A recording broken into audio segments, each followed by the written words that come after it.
that. Oh, you might pull out Diddy? Hey, okay. We need some Diddy count. I know SPF don't play Diddy anymore. So, tier list. Rules for the tier list. Alright, so here's the rules for the tier list.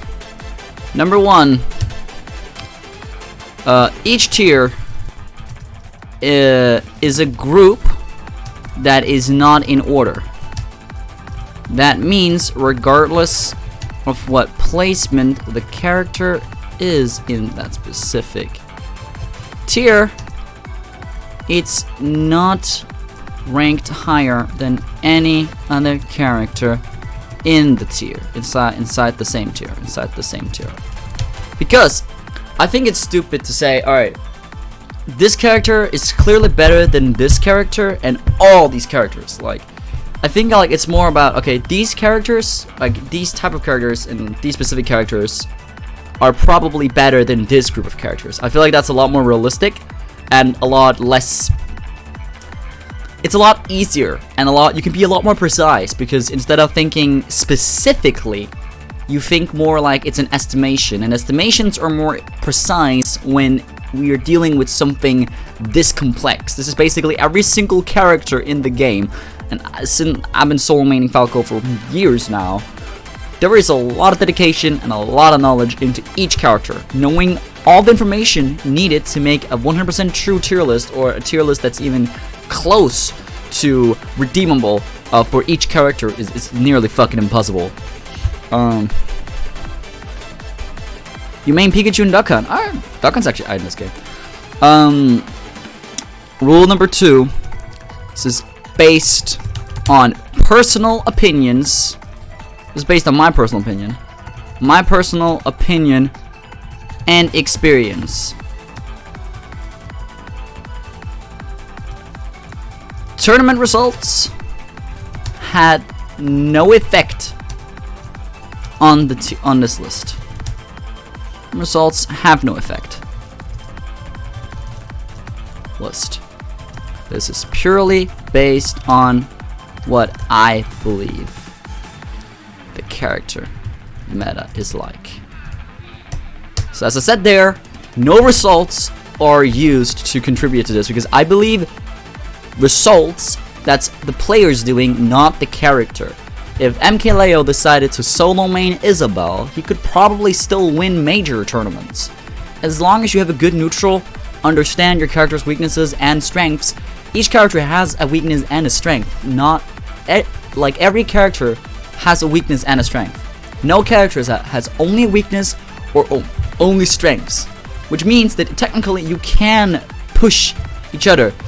Falco should be in waifu tier. What up, 8-time Paladin? Lol. I mean, I'd probably make another tier for Falco himself. I'm gonna try to not bias Falco too much and actually think, where do I believe he realistically is? It might surprise some of you guys actually. It's not as high as many people believe a Falco main this dedicated to the character as I am, and I've been preaching about the character a lot as well. But I'm gonna be realistic for this list. I prefer the Yo, 8-time Paladin, thank you so much for that follow. Really appreciate it. Welcome to the DreeGon's community. Yes. Hope you enjoy your stay here. All right. So that's the second rule, and the third and final rule. I will let's see here. I don't know if this is a rule, but like I want to share like the fact that I'm not saying that this is tier list is absolute. This tier list, let's say it like this. This tier list is just for speculation. I am not in any way trying to make certain characters appear unviable. Oh, I can't write more. Okay. Whatever. Thank you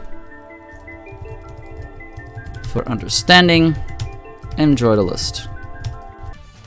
That is how I'm going to basically make this tier list.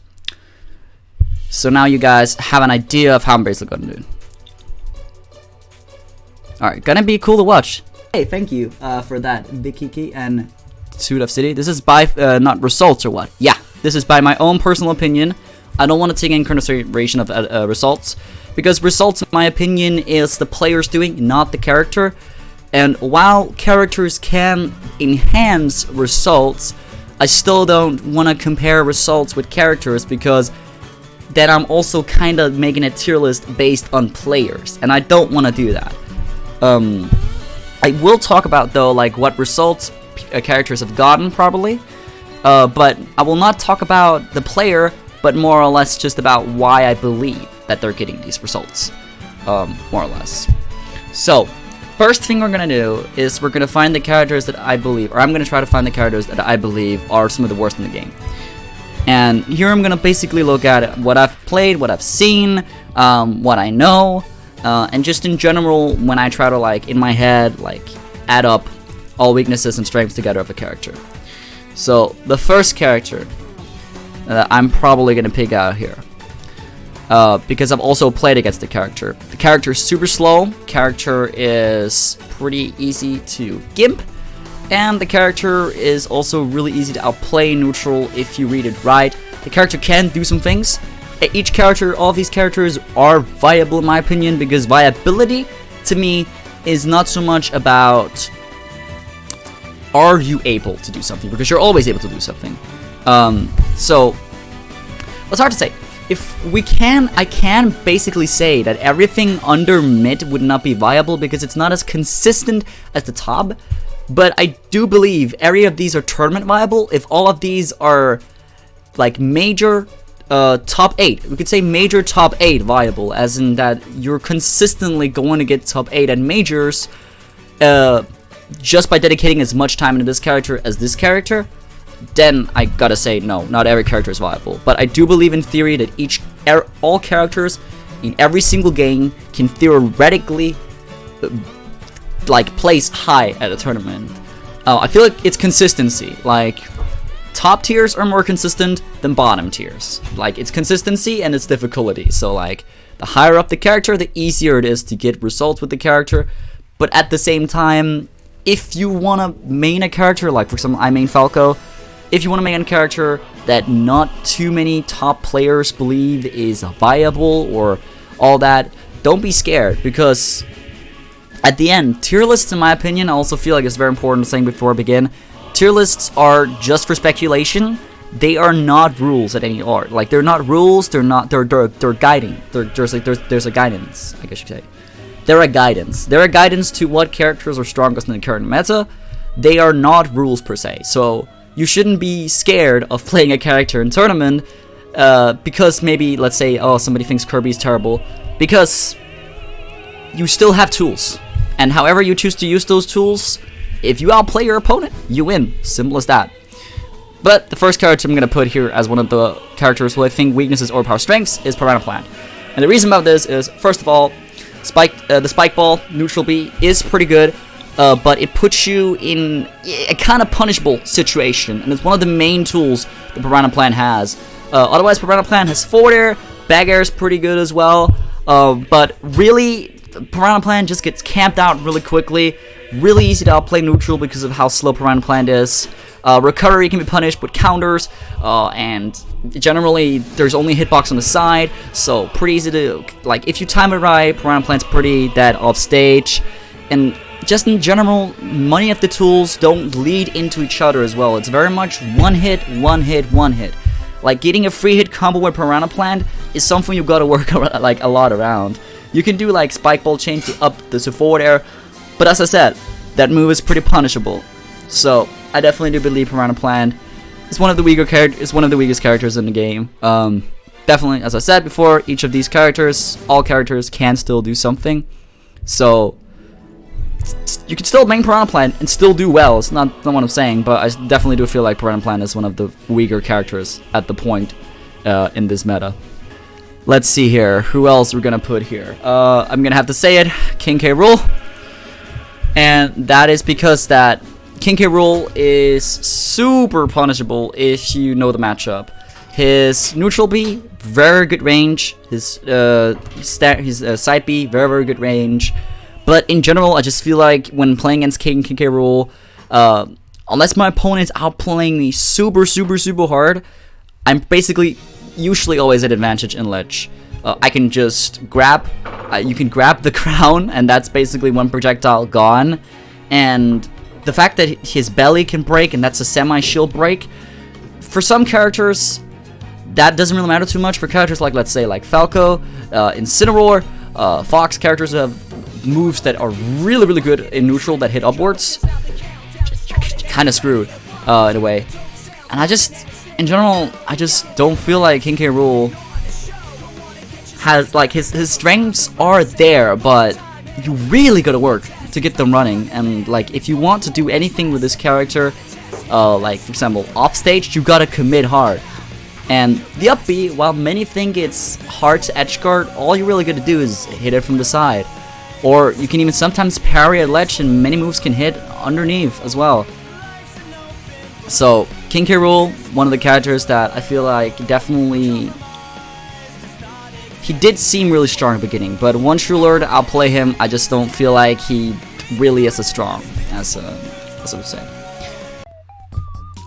Alright, so since my mic decided to basically glitch and make me sound like a robot because fuck this microphone, I've lost it on the ground for too many times, man.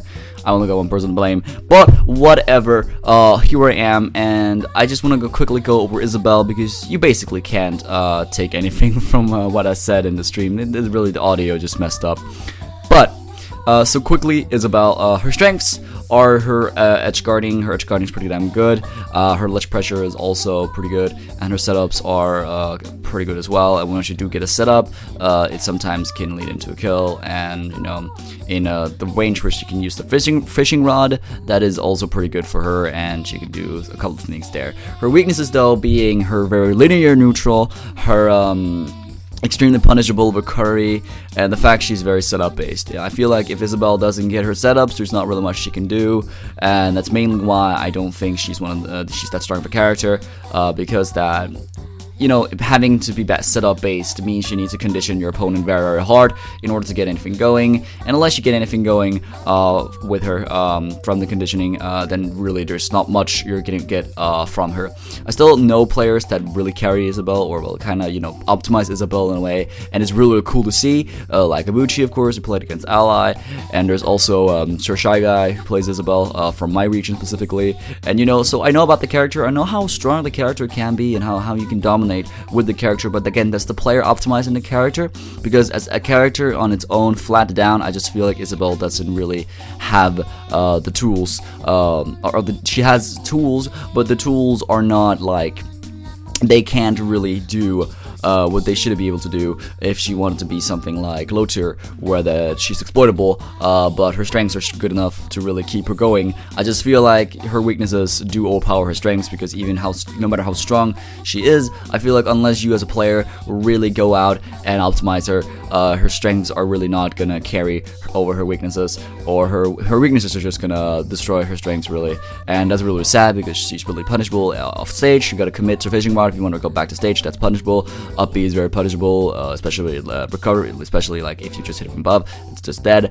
And on stage, her neutral's pretty linear. It's either slingshot, down tilt, you know, grab, all that. You can shield, fishing rod, all that. And you know, there is a specific range where she does well, but otherwise, I just feel like she isn't that strong of a character, and that is why I've decided to put her down in a bottom tier.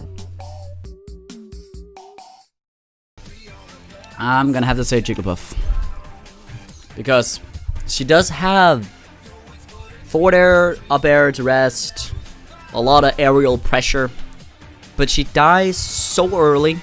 It's so hard getting a hit in with her, and getting kills with her is all about setups, and these setups are pretty damn hard to get in neutral, and you really gotta condition your opponent well to get any of these setups.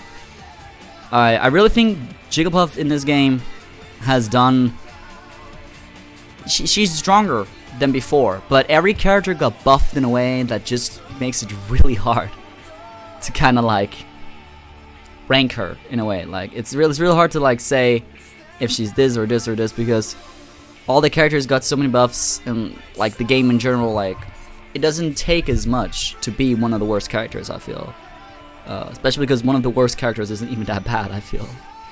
So like that's one thing that I sadly believe just Jigglypuff just doesn't really doesn't really do too much. To be honest, I really like how she plays in this game. I really like her rest setups and all that, but I just don't feel like she has the strengths necessary to kind of push forward. Yeah, so I'm gonna put Jigglypuff down here. And I'm pretty sure I'm basically done here. Like, these 4 characters are the only characters I feel like really get like exploited hard once you start to learn to play against them.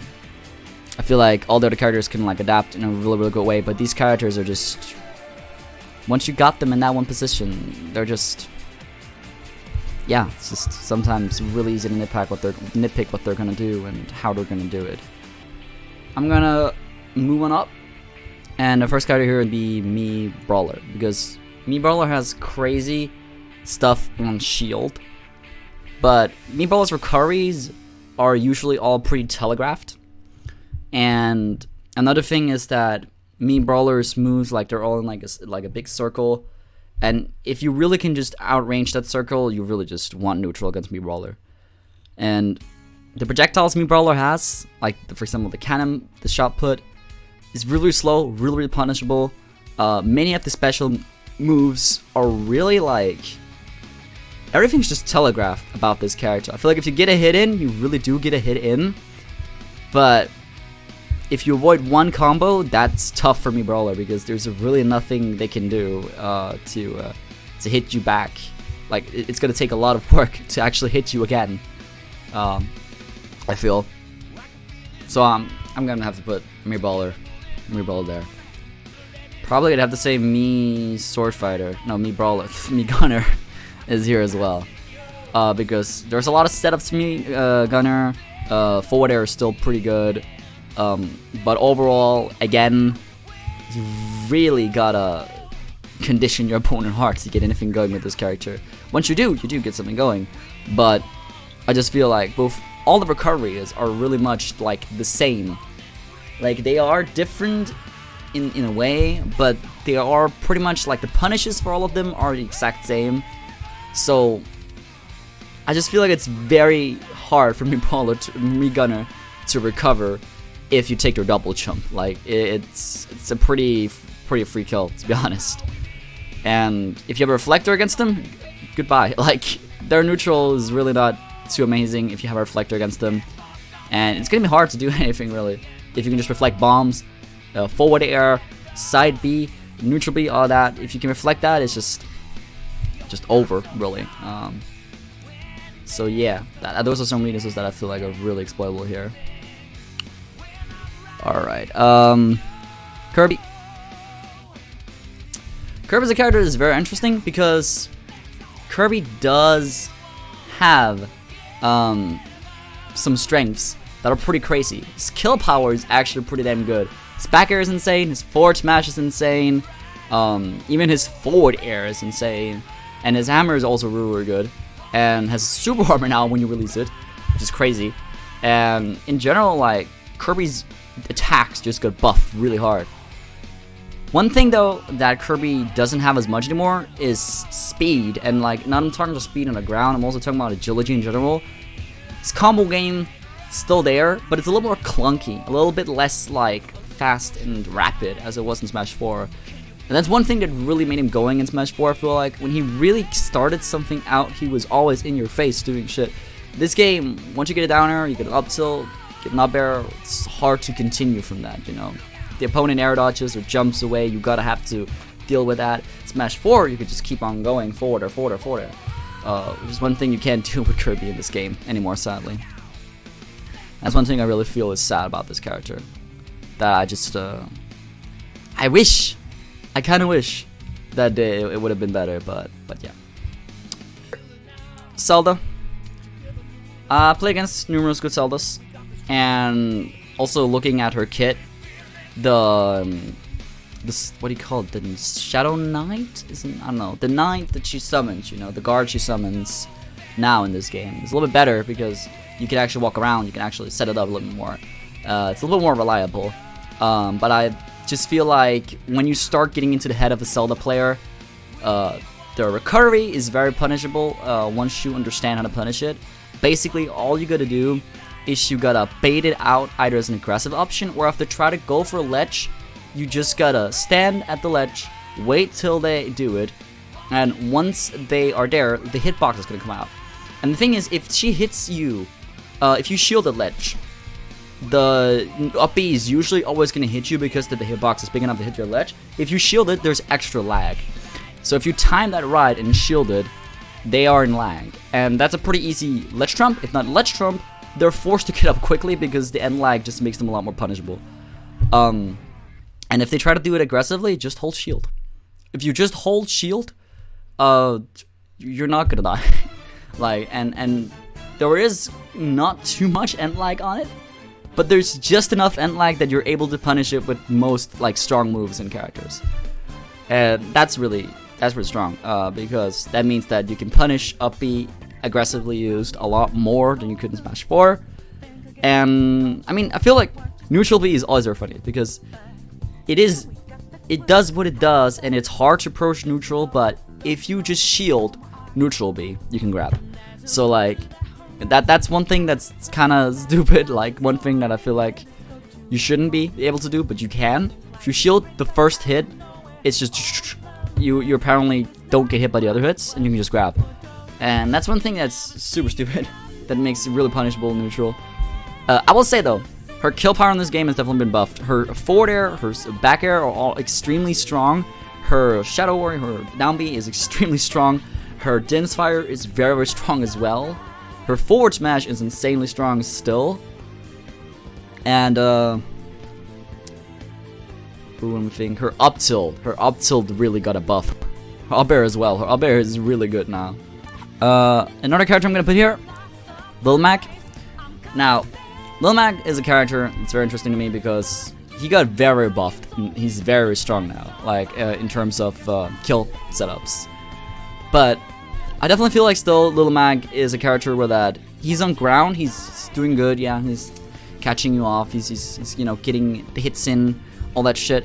But once you start to like really understand what the Lil Mac player is wishing for, you got him. Like, and if the Lil Mac player is off stage, yes, Lil Mac's recovery is better, but the fact that you can hit him out of side B, if you just time it right, you can legit just hit him out of side B before he hits you and he's dead. Like, he can't really do too much there. He can mix it up, and he can always, you know, try to mix up his way of doing things and all that. But I never really feel like it's doing too much to basically make it that he makes it on stage easier. I still feel like if he tries to get on stage, it's just hell for him. It's just real hell for him. And he's good. He's good on stage. He's really good on stage. He's an incredible ground game. But at the same time, if you start like, if you hit Mac once, or if you send Mac up in the air once, he has like a couple of options. Jump, counter, all that. If you just read one of those options, he's potentially off stage and dead. And that's really a big bummer. That's a huge bummer. And also down tilt being worse on shield now than it was in Smash 4. Like, you can hit down tilt shield, you can actually roll away, actually do things against it. Like, that's another thing that's very, very sad. But I feel like Lil Mac definitely did get a lot of buffs, but I definitely still feel like he's exploitable with his weaknesses. His weaknesses are really exploitable. Alright, so really quickly, I just want to talk about Dr. Mario because my mic cut out and people really couldn't hear me. So let's go over him really quickly to get things moving. So Dr. Mario, he's kind of slow. He has a couple of follow-ups with the down air to forward air. He has some strong smash attacks. He's all around pretty good when it comes to kill power and you know, edge guarding and all that. But I feel like one of the weaknesses from Dr. Mario is finding the opening to get that kill. Sometimes because of the fact he's slow, it's so hard to catch the opponent. Reflectors ruin him. No, it's not a matchup specific thing for Falco. With legit, just if you avoid the pills, sometimes that his whole game plan is gone. And his recovery is very gimbable, very exploitable. I will say though, down B is pretty good. Down B is pretty hard. It hits hard at least. And yeah, I feel like Dark has a couple things that definitely keeps him going, especially looking at players like Orion, did really good at Albion 4, which of course is after this, you know, tier list was made, but, you know, now I'm back home to record this, so that's why I can say this now. See more Dark, but I still think that he'd be down here just because of how slow he is and, you know, how much he has to commit for an option and how gameable he is. But Doc, definitely don't sleep on him, but if you exploit him, that's also a big way to shut him down as a character. Alright, let me quickly go down what I said. Robin can really only use projectiles to approach you neutral. Grab her projectiles, that's very, very bad because, like, jab, pretty predictable, pretty punishable. Side tilt, pretty punishable. Forward smash, really punishable. So, very shortly, Robin can only approach really using projectiles and, like getting hits in with projectiles. Side B and Arc Thunder are the most reliable, but they're also multi-hits. And I feel like what I've experienced is that when Robin gets a side B or neutral or Arc Thunder on you, if you're at the very tip of the move, you can just escape it after like 3 hits. And that's very sad because it means that she can potentially like try to expose herself to getting hit because she wants to win neutral, but at the same time you just fall out of the move. And that's one thing that I just feel like hurts the character a lot, is that, you know, she's so slow, so all ground options are really bad, and those projectiles, if you go Reflector, goodbye, game over. Like, that's really the gist of it. Slow and relying on projectiles. I don't think projectiles in this game are that good, at least not most of them, because they have, usually, they're pretty like, you're always moving around, so it's hard to pinpoint where somebody's gonna be. And at the same time, you can move, like, you can approach way quicker. Doesn't take too much time for the opponent to be in your face. So, like, using a projectile can sometimes be a commitment, and that's never good. Alright, Corrin, really quickly, Corrin. Let's see, what did I say exactly? Let me see, I'm just gonna try to pinpoint it. Oh yeah, pin, side B, nerfed from Smash 4, really, really hard. Not enough horizontal distance to really be reliable anymore. Really easy to punish if you shielded. Before shielding it, because it crossed up, it was a lot more scary, so you were, you know, always, you had to pressure, move to pressure the opponent into shield and get a grab, which was pretty good. Now you don't have that, and once Corrin gets a hit in, the combos aren't as consistent anymore, and they're not as lethal anymore. I feel like Neutral B got buffed. Neutral B is super strong, super good, but Side B just doesn't do enough for her, and her kill power is also pretty lacking. A lot of end lag on forward smash, and up smash, and up tilt as well, and her up air is the strongest kill move she has, I feel, while in the air. No, her back air and her up air are like the best reliable kill moves. But also back air has more end lag now, from what I can tell. And just in general, I don't feel like her strengths are doing anything for her compared to how exploitable she is with her weaknesses. Alright. Bayonetta. As much as I want to love Bayonetta, and I do, I still feel like she's super inconsistent. Her combos are inconsistent, her hitbox is inconsistent. She has Witch Time now, which is good, because before her Witch Time was almost unusable. But now her Witch Time actually exists, which is fine, because it's pretty punishable if you try to do it too much. You really gotta read it well. And getting a kill with this character, you really gotta commit to one option. And that's never a good idea. If you're committing to one option, if that option fails, you get punished pretty easily. Smash attacks are pretty good. But at the same time, those are smash attacks. They're strong, they have a lot of end lag compared to many other moves, so they're risky to use in neutral. And I just feel like Bayonetta in general, she doesn't have the strengths that I wish she had, you know. But yeah, inconsistent combos, pretty easy to escape. Inconsistent hitboxes, neutral air doesn't really exist as much neutral in this game, sadly. It's a combo ender, I guess, but landing with neutral air isn't strong anymore, or using it out of shield isn't strong anymore, all that. So that's really sad. And most of her combos, you really gotta commit to them now. And if you mess it up, you might die. And that really hurts the character a lot. So yeah, that's why I put Bayonetta, where I feel like her weaknesses are exploitable. Alright, let's see. Anybody else worthy of being down here? Yeah. I understand the hype around Ganon. I really do. But,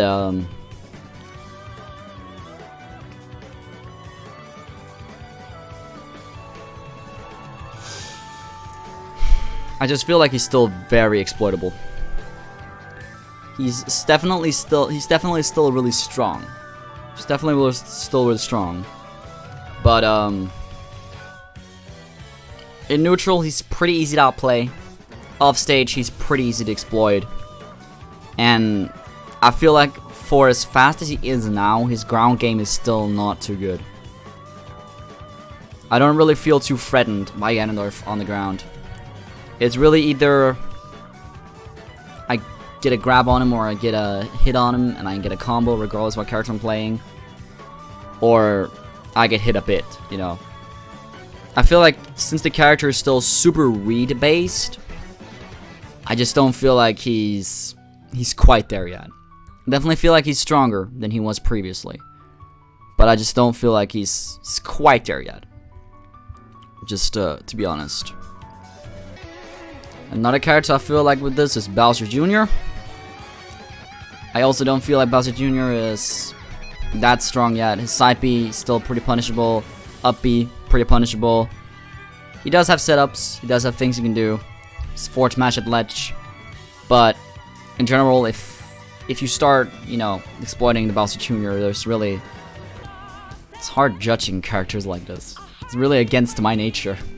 But I'm trying it out now to see if I can do it right. Or do it. There's no right way to do it. This tier list isn't right or wrong. It's just, you know, my personal reflection.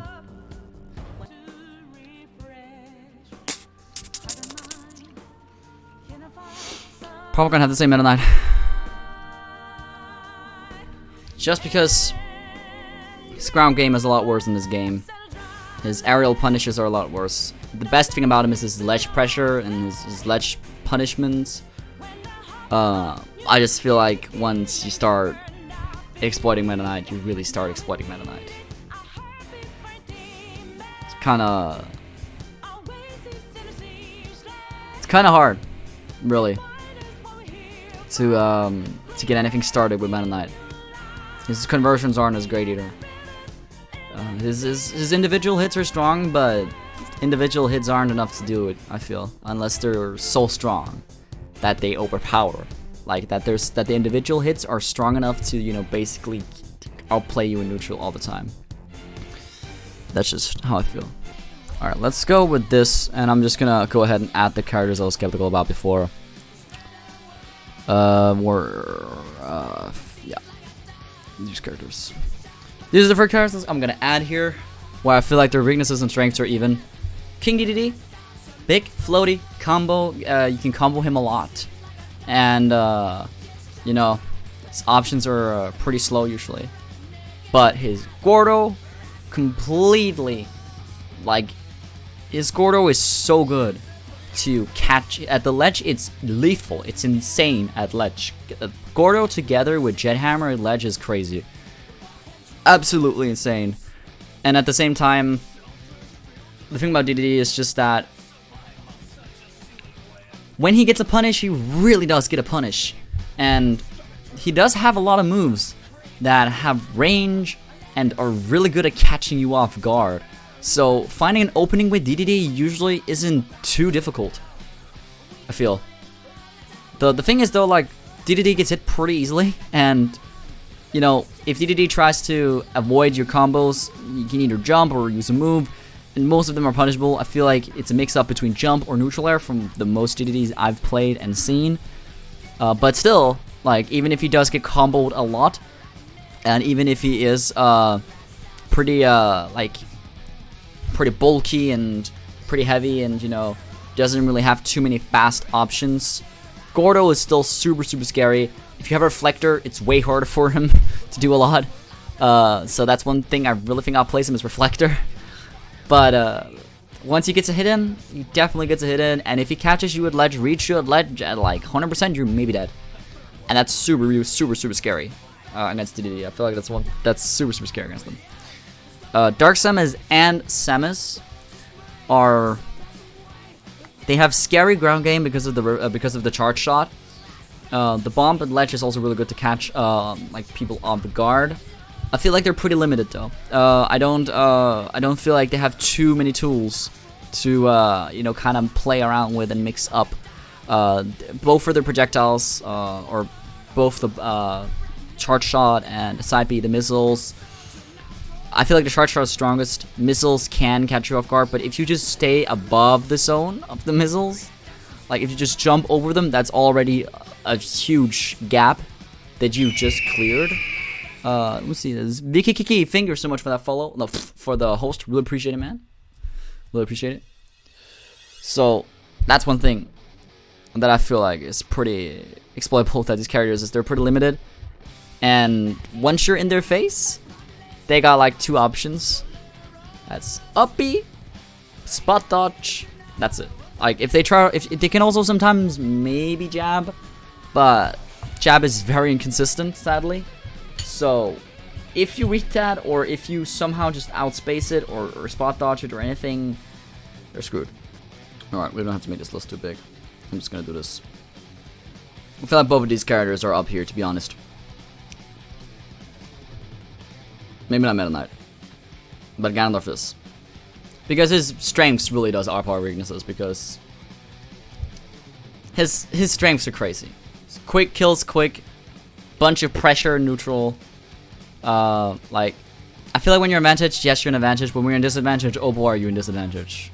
I feel like it's pretty even, to be honest. Yeah. I'm gonna have to do that.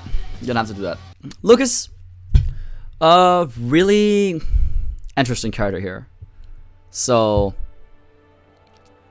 from having played a lot of Lucas, or against a lot of Lucas, both from Mohi and from Lucas's online, the thing is that in a certain zone, Lucas is scary, and in a certain zone, Lucas is extremely exploitable.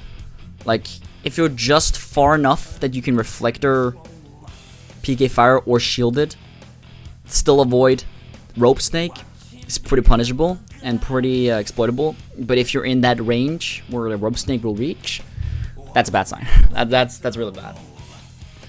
Offstage, if you have any move that reflects or disables, like stops up B, really bad.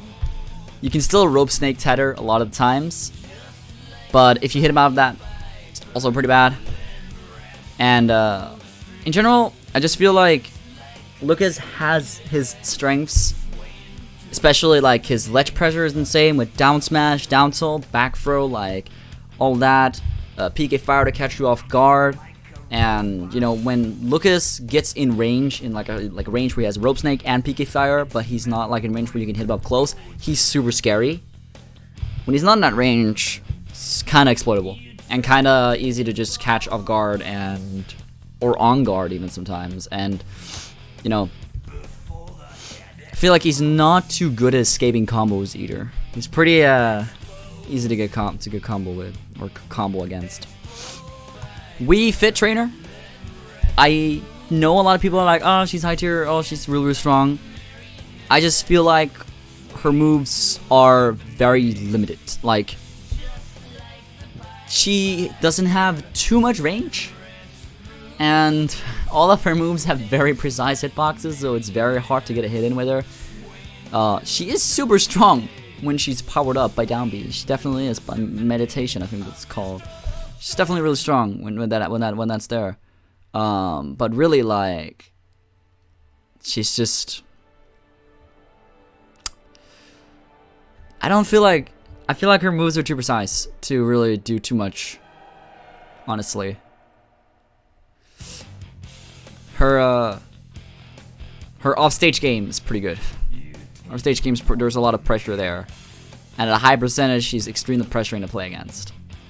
But I feel like if you just outspace her, if you read her ledge, if you just make sure she doesn't have like all of her options available when she wants them, basically, like especially at ledge. Ledge is very important against this character. If you win ledge, you win the matchup, I feel like ledge is where this character does the best. So that's one thing that Wii Fit struggles with, in my opinion. It's just consistent ledge pressure. She has ledge pressure, but it's not consistent enough, I feel. And her combo game, pretty precise hitboxes. Neutral air leads into up air sometimes, but really it's hard to tell. Another character I'm gonna have to put here, Ike. Now, a lot of people like to say Ike is high tier. A lot of people like to think that Ike is extremely freaking good in this game. I disagree. I feel like Ike is centered around one move, and yes, the move is extremely freaking fast, and comes out super fast, super good on shield to poke with, which is neutral air, leads into a lot of kill options, leads into a lot of kills, leads into a lot of things. But I just feel like once you outplay that one move, Ike is done. Like, that's how I feel about Ike. And when Ike is off stage, it's really not too hard to do a lot of things against him. I definitely feel like one struggle Ike has is that Ike's jump momentum is not that good, which is one thing Chrom, for example, has over Ike, is jump momentum. Chrom has a hard, like, he can jump super far in one jump because his like aerial momentum is crazy. Ike doesn't have that. He has to use side B, and that move is pretty punishable. There's less end lag when you land on stage or land on a shield, as it was in Smash 4, but it's still really punishable. And I still feel like Ike is just one of those characters where, like, you know, a lot of people are going overhyped by neutral air. And I really feel like when I start out playing Ike, not just with Falco, but with any character really, you know, it's hard to say because, like, online, Ike outplays you so hard because you don't have the frames to punish Nair sometimes. Offline, screwed. Like, I just, true kill setups, very strong, but I just feel like the strengths don't overpower his weaknesses, which is how linear he is and how punishable he is off stage. Especially because harder to punish up B on ledge than it was in Smash 4, but it was extremely bad in Smash 4 in my opinion. And like, if you just go behind him, really nothing he can do because he doesn't have armor at the top of his jump. So if you catch him there with a spike, anything really, a cape or something like that, I don't know, it could be anything. Cape, maybe you get hit by it up B, but like, a spike. If your character has a spike, done. If your character doesn't have a spike, you can still catch him, like maybe, let's say, do neutral air with Ken, and he still is forced to do another up B, and he might be easier to punish. You know, stuff like that. And I feel like he's very limited when he tries to get back at ledge. He can either do, like, get up attacks pretty slow for him, and in general, he doesn't have too many fast options out of shield. Up tilt slower. Jab is the only reliable one, I feel, because side tilt is super punishable on shield. All that jazz in general. I just feel like Ike doesn't have quite the sauce people say he has. And that's one thing. It's kind of, yeah. Diddy Kong, buffed, very buffed. A lot more kill power, a lot more leaflet ledge. Banana way stronger. Peanut way stronger. Never thought I was to say that. Recovery way better. Crazy combo game. All that. Still pretty linear. Once you do, I feel like once you got the Diddy Kong advantage, it's pretty bad. Jetpack is still pretty punishable. I feel like side B is one of those moves that are very hard to punish sometimes if you do not, you know, like, if you keep holding shield, like, it's a good mix-up in a way, but I don't feel like it's nearly as strong as it used to be. It's a lot slower, a lot more lagging when you land with it, and in general, it doesn't have as much range. Down tilt is also less strong, again, and up smash, less strong. Forward smash, less strong, you know. He does have his strengths, he definitely got buffed, he definitely does have more strengths now, but I still don't feel like he quite is there yet with all his things. I do consider Banana as crazy in neutral. Still feel like once you get hit on Diddy Kong, once you get Diddy Kong in disadvantage, pretty screwed. And off stage, pretty screwed, just from what I say. Once you have that banana as well, once you have the banana from Diddy Kong, oh boy, the banana is good, because, you know, both he can use it 2 times, but you can also use it 2 times, And that's something that's really big, because that means that even if you do hit him with banana, it's not gone. And that's it's pretty scary for Diddy Kong, because he has no banana, but you have the banana. And let's say you potentially have better neutral than him. Screwed. Pac-Man! Like this character. Really think he's strong. Forward air is insane. Not to overrate. I just feel like Pokemon Trainer, Alph, Mailing, Link, and Sultan is good. Oh yeah, of course. Pokemon Trainer, where's Pokemon Trainer? But yeah. Pac-Man, strong fruit game still. Faster, you can load fruits faster, which is really good. Hydrant, really, really strong. Side B is a lot stronger as well. Has armor now, and like it's way faster, way stronger. Surprisingly, actually. His ledge presser is very strong as well. Very, very strong as well. His forward air really does carry a lot of his things. It's mostly just forward air that does the things for this character. Down air as well sends the instead of going upwards now, it sends sidewards. So it's actually very good to catch you at ledge and kill you. High percentage, pretty good kill option actually. I just feel like Pac-Man, his traps are still there. He's not as stylish, so if I made a stylish tier list, he'd be bottom now, because I just don't feel like he's as hype anymore. Like the coolest thing I've seen is basically like Bell flying on the side because of the hydrant, flying like horizontally straight to the side, catching an opponent off guard on the ledge, and getting a forward smash. Haven't really seen anything else. I feel like it's very stylish for this character. Very straightforward combo game, all that. But I still do believe Pac-Man is pretty strong in this game compared to Smash 4. Mewtwo! Strong ground game. Very strong ground game. Good down tilt, good up tilt. Forward air is still really, really good. Harder to convert though into combos, and back air also in general harder to convert into combos. I just feel like those combos that led into down air aren't as consistent anymore. That was one of his main pressure things to go for off stage. Dazzle's definitely still good. Jab is also pretty good. Shadow Ball really good. Down B kind of lost its use. Same with side B. Two moves that aren't too strong anymore. And, you know, in general, I feel like Mewtwo... The thing is, he's very straightforward as a character. Like, I never really feel like with Mewtwo that there's any hits that feel weird.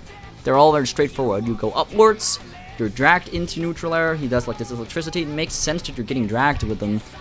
Forward air sends you forward, back air sends you backwards, down air sends you downwards, forward smash spam.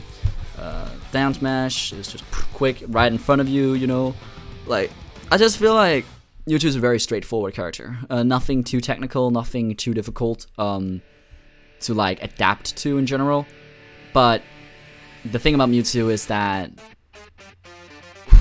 getting a hit with this character, he feels a lot bulkier. He feels a lot like he feels more heavy in a way, and feels like he has less options when you play him. It just feels like he has less options and less things he can do, less quick options in neutral. And that's one thing that really hurts him, I feel, sadly. Toon Link. Now, a lot of people are sleeping on Toon Link, which is very sad. A lot of people may say Toon Link's like bottom. He's not. Up B is incredibly fucking strong. He still has, his hair is really good. He covers a lot of ground, he can still zone. His bombs are still amazing. His up smash is still super quick, out of shield, punish, kill move, whatever. And his forward air is still... Boomerang to forward air is a true combo still with this character. Like, this character still has things he can do and going for him. He's not as seen as the other two Links are, but I definitely do feel like Toon Link isn't... His weaknesses aren't exploitable, per se. As I feel like with these characters, whether it's Zelda, exploitable neutral because it's pretty predictable. Bowser Jr., same thing, pretty predictable. It's gonna go for side B to start things. Meta Knight doesn't really have the range, doesn't have the conversions anymore. Or, like, some people might even think he's down here, whether his weaknesses overpower his strengths. Like, completely overpower them. Like, his weaknesses, or his strengths are just overshadowed by his weaknesses. They are not. I do not feel like he's one of those characters. Each of these four characters, I can really easily say what it is. Really only has air game to approach with. Is very based off setups. Once you beat the setup, you beat the character. Very easy to combo, and like very predictable character, and very easy to set up a kill against this character as well. And this character, just a lot of individual hits that don't do too much, except one move, and that's neutral B, maybe back air. That's really it. Otherwise, the character is just really simple, straightforward. That's why I put them here. Like, I'm not here, because I feel like these characters, at least, you know, they're exploitable, but I don't feel like they're completely like, alright, once you beat the matchup, the opponent really has to work super, super hard in order to get anything done. Unless you you don't know you adapted. If you don't know you adapted and you just did it on like accident and you just go back to playing up before where you got punished, alright, sure, the back end advantage. But like, if you know, okay, I adapted, this worked, I'm gonna keep doing this, then these characters really have to work hard. Again, every character on this list, I believe personally, can win a major. Get top 8, whatever, it's all theoretically possible, but this is what I feel like the character meta is right now. And I don't feel like, per se, this is where you don't have any options. I just feel like these are the characters that are the most limited in the game. So, yeah, but Toon Link, misunderstood, definitely pretty strong still. Mii Sword Fighter was very hyped up because of the one, you know, setup they had. Once you avoid that setup, not so much. Up air is pretty freaking good at comboing. It's like cloud up air, basically. Down air, really good off stage to edge guard with and all that. Alright. But yeah, Mii Sword Fighter. Down air, really good off stage to catch people off guard with. Up B, crazy kill move, crazy out of shield move. Tornado's up B, obviously, really good. Down tilt, good poking move. Generally, Mii Sword Fighter has decent range, neutral to poke with. Pretty good kill setups. I feel like strengths and weaknesses are very even here, which is why I feel like it's mid tier. Especially because that, you know, in general, the one thing that makes Mii Sword Fighter not like weaknesses like low tier, in my opinion, is that you really do gotta respect the kill power this character has. Forward smash is fucking strong, down smash is fucking strong, up smash is fucking strong, up areas is surprisingly strong. You don't think it is, but it really is. It kills you at like 90%. Oh shit! Your subscriber notification doesn't work. I am disappointed. You are disappointed, you said. My man said he's disappointed. My man said he's disappointed. Why does my subscriber notification not work, boy? That's not right. That ain't true. What you on about? What you on about, dude? What you on about, man? That ain't right. Let's see what hides and depths of my Anik. Villager. No shit, but. Now, Villager, the one thing that makes Villager stronger than Isabelle, because you see the clear difference here in where they are placed. The one difference, in my opinion, is that he has a Lord Rocket that goes forward, meaning he can condition shields and it really does everything for him. That Lord Rocket does everything. Isabelle doesn't have anything else than Slingshot and Dash Attack to really cover horizontal or pressure horizontally, which means her setups are a lot easier to avoid. Villager, on the other hand, the thing is that Fishing Rod with Isabelle is kind of the same, but you're standing still. Villager has Tree, which is super strong, pressure at ledge, extra pressure at ledge, and, you know, condition shield, or no, it doesn't condition shield sometimes, it actually conditions the roll, or like getting away, because you don't want to get shield broken, and that gives you an option to punish him. And Lloyd Rocket being able to, you know, travel ground, and basically cover area where that you can set up for them to be in the air. They're basically, either they're going to shield, or they're going to jump. And that means that you have a lot, or reflect sometimes, but you're still limiting them. You're still, you know, like conditioning them. And that one thing I feel like is huge for Villager, because it takes away the one weakness Isabelle has, and that is that she needs to get a setup, otherwise she's pretty much has not too much to do in neutral. Villager, Lord Rocket does all the work. Lord Rocket really is such an essential tool, I feel. Bowling Ball is another thing. That move at ledge, it's way more consistent than you think. It catches way easier, it's way stronger.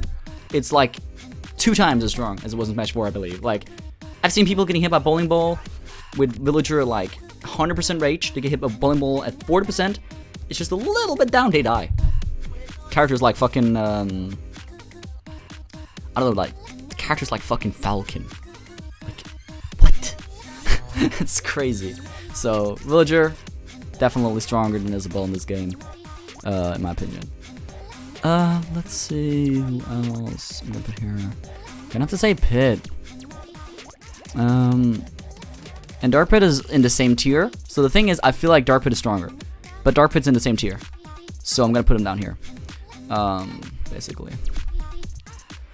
So yeah, Pit and Dark Pit are all very basic characters as well. They rely a lot on neutral, and they both have a reflector, a projectile, and strong smash attacks, and fast smash attacks as well. The thing I feel about Pit and Dark Pit is they have pretty good combo games actually. Surprisingly good combo games. Surprisingly good ledge pressure as well. Pit with his arrows can be really creative and really catch people off guard. Sometimes kill characters like Isabelle or Villager, just hitting them their up Bs with arrow on their dead. Like that can work. And it's very cool. When you're good enough to actually hit it. It's not easy. You really gotta hit perfectly, but that's possible, for example. So that just shows the like how creative and how much you can bend that move, like arrow with Pit, for example, or Dark Pit side B, super pressuring, a lot of shield knockback, a lot of shield pushback, and a lot of shield damage. And once it hits, you know, it's lethal. And that's one thing I think is really good about the character. The weakness I feel is that they're pretty predictable once you start following their pattern. I do feel like in the beginning they can kind of be like, if you really gotta adapt to the player, but once you start catching them down, their moves are pretty much the same. Forward air, goes a bit forward, back air, pokes backward. You know, they have like this cross. I feel they have like this cross. Yeah, it's just like, so up air is here, forward air, back air, down air, neutral air. You know, like so. I don't know. I just feel like it's hard to mix up with the character, and their recovery is not too fast and doesn't have any hitbox. That's another yikes. And their side B, once they use it, if they fall to the ground, they're dead. You know, there's a lot of end lag on that move, and it's pretty punishable once you do read it. It's scary to challenge sometimes, but if you know when you're challenging and how you're challenging it, very punishable, I feel. So yeah, and the reflector isn't really too viable. That's also another thing that really ruins the character. It's that one move. If shield was just a good general reflector, it would be so much better. Because they'd have one option that's a lot more relevant and a lot scarier. Where that as right now, it's really slow. And it's also just, if you read it, it's super easy to punish. There's so much end lag on that move. Let's see. Ouija! Now, the weaknesses about Ouija is his recovery is pretty linear and pretty punishable. Though up B's really hard to punish sometimes because you can hit by the coin and then it's really hard to do anything sometimes. But otherwise, I feel like it's very easy to punish off stage. And another weakness he has is his approach options are a bit linear. Dash attack, grab is very slow as well. You can jump, pull out a plunger, so you have like a hitbox and then land and grab. If you read that though, good luck getting anywhere with Luigi in that situation. Basically just gonna get punished. Fireballs can't hide when you can't hide behind them as well, I feel. So just in general, you know, that's his weaknesses. His strengths is his incredible combo game, his 0 to deaths that kills you super hard, his surprisingly good back air is actually pretty damn good, pretty strong, pretty fast, and you can do like down throw, back reverse, up air, back air. That so like once this character gets a grab, his grab game is pretty crazy. It's pretty crazy. Definitely DK. Now this is a character that's strong, character that's really strong. Once he like in advantage. Neutral air is super scary. Down B is super scary as well. Aerial down B can lead to the kills. Really safe on shield. Up B super good to catch you at the ledge. And just in general, DK has all these super strong and super like dangerous moves. in his arsenal. He's all about, you know, basically like conditioning a shield and then just fucking you over. I just, in general, I really like DK's pressure in this game. I think it's really good, really cool. The lack he has is a lack of consistent kill setups and consistent kills in general. He really has to get one of those, really needs to get a big read in order to get a kill. I don't feel like he has too many setups that really kill. Down B being one of the ways he could set up, but pretty inconsistent because you can shield it and just go away and, you know, reset neutral like that.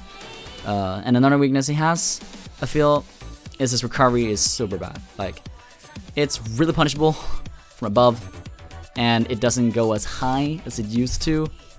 And it goes further to the side, like further horizontally, but really, really punishable still.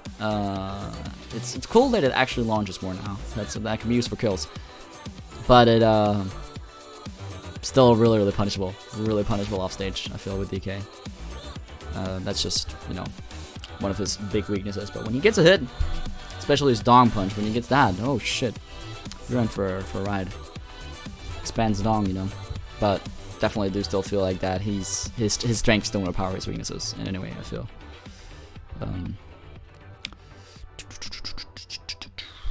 Gotta say the same for Sonic. Now, a lot of people underrate Sonic, in my opinion. I don't think Sonic is bad at all. Sonic has crazy combos, honestly. Down tilt leads into neutral B, into forward air, neutral air, back air, at high percentages. Really scary move, down tilt neutral. His neutral B is super scary. You can time it, which means that you can, you know, condition a neutral B, either by, you know, like having hold a long time and then suddenly hold like quick. You can mix it up a lot. He's still the fastest character in the game. That's still really, really good. And his forward smash is insane at ledge. Like, his pressure at ledge, the fact he can be there super quick. His follow-ups are still pretty good. His vertical combos aren't as good, but his horizontal combos I feel are really good. Back air, incredible for edge guarding.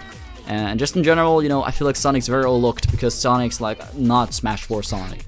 But if you go in with this character, if you're confident in advantage, and if you know how to hold advantage with this character, that's pretty damn good. His weaknesses are his linear recovery in a way, his lack of consistent save kill setups. He does have to commit a bit to get the kill setups, and his kill power really only is from back air and forward smash.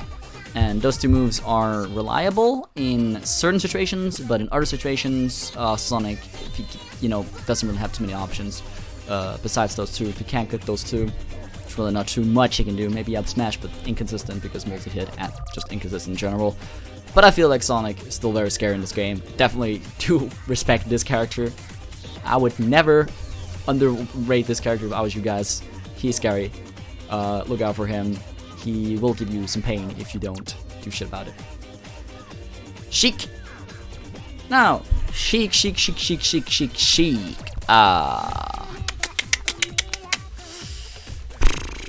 What do I say about Sheik? That's pretty important at first. Alright, first off, still has crazy combos. Not as much damage output, sadly. Like, you can do a lot of combos, like a 5-hit combo, and you might only do like 20%. So that's pretty sad. At the same time, you know, like, I feel like Sheik has been buffed with her kill power, more consistent now, and just in general, she's scarier now, because up air is stronger, down smash, I believe, is stronger, forward smash is stronger, forward air is better at comboing, more consistent. Bouncing fish is still scary, actually. That's one move that a lot of people have really been like, oh, this doesn't really work too much now, but it still is very scary. Side B is very scary at ledge, actually, because you can use the wind box to catch off a lot of recoveries and basically works like a mini flood sometimes. And that's, you know, that's pretty scary, especially because she can move after it, so she can use it to recover. So it's harder to edge guard her. I feel like it's harder to edge guard her than it was in 4, actually, because that side B really does add a mix up to her. Needles are worse, though. More lag, not as fast, takes longer time to charge and all that. And, you know, you really gotta commit with Sheik if you want to get something done, but I feel like she has an easier time killing now. I just don't feel like she doesn't quite have the strengths necessary to overpower her weaknesses, but I feel like they're pretty even, all in all, to be honest. I think I'm gonna have to go with Duck Hunt. Yeah, Duck Hunt. Because setups, a lot of good setups, a lot of consistent kill setups actually, with this character. Up air super strong, back air super strong, forward air super strong, smash attack super lethal, and you know, a lot of mix-ups possible to do. Can still very pressuring. Play around his projectiles, doesn't really have too much to do. He's all about projectiles, and once again, relying on projectiles isn't too good. But in this case, his projectiles cover up because he has one projectile that's timed, he has one projectile he can activate when he wants, and he has one projectile where he can constantly change where it is. Which means, for example, with Samus, if Samus's missiles were one that, you know, goes forward really quickly and kills, and one you can basically aim freely, like, let's say, Snake's Nikita. If Samus had Snake's Nikita, that would already put her a tier above, because I feel like that would just make her easier to be, you know, she'd have more options, but really right now she only has forward or a little bit forward, a little bit down, a little bit. Same, they're not as fast as well. Duck Hunt in your hand, his projectiles are a little bit more reliable, I feel. And also his aerials are super scary as well. Neutral air, super good as a combo starter. Forward air, super good as a combo starter. Up air is very good at catching you. Very fast, very little end lag, very strong. Back air, same thing. Smash attacks at ledge are super scary. Have surprisingly little end lag. And down smash and forward smash are the most lethal in my opinion. Down smash catches a lot of things on ledge. Forward smash, very little end lag. If it's your shield, it's hard to punish him afterwards. Sometimes you can't even get a punish him. But once again, outplays projectiles, and you've outplayed him in a way, I feel. But projectiles are hard to outplay, which is why I believe that they are even in weakness and strength here. Rosalina and Luma. I feel like this is just the worst Ike, in a way. But they're in the same tier. But I still do feel like neutral air really does combo like the same way that Ike's does. You can also do back air or forward air. You know, it's basically Ike combo game. Recovery wise, there's a little difference, but I feel like the same combo game wise, it's basically where's Ike. But in general, Rosalina has Luma, and while Luma is nerfed, I still feel like Luma, it's an extra asset on stage, can set up. You can do crazy stuff where you make jab into up smash work. You can set up kills at ledge. Very, very strong pressure, but still pretty slow options, pretty telegraphed options. And once you start getting something going against her, it really just hurts her a lot, I feel, in general. So that's just, that's one thing about her. Her strength, though, is all these setups she has. And, you know, she's very flexible in ledge pressure. Her ledge pressure is very flexible. Her neutral is kind of not as flexible, but her ledge pressure is flexible because she has time to set up Luma. And that's one thing that is very strong. And recovery isn't super bad. It's kind of but it's not horrible per se. So yeah, that's where I put Rosalina and Luma. I think I'm gonna have to say Bowser. Yeah. I was debating if I should put Bowser in high tier or here. A lot of strengths about Bowser has recently surfaced, you know. Really starting to see why this character is so strong. But I still do just believe that Bowser isn't... I don't feel like his strengths overpower his weaknesses. He still is very easy to combo, very easy to edge guard, very easy to limit in neutral, like limit down his certain options. Pretty predictable against shield. And yeah, just in general, I don't feel like his strengths are enough to power his weaknesses.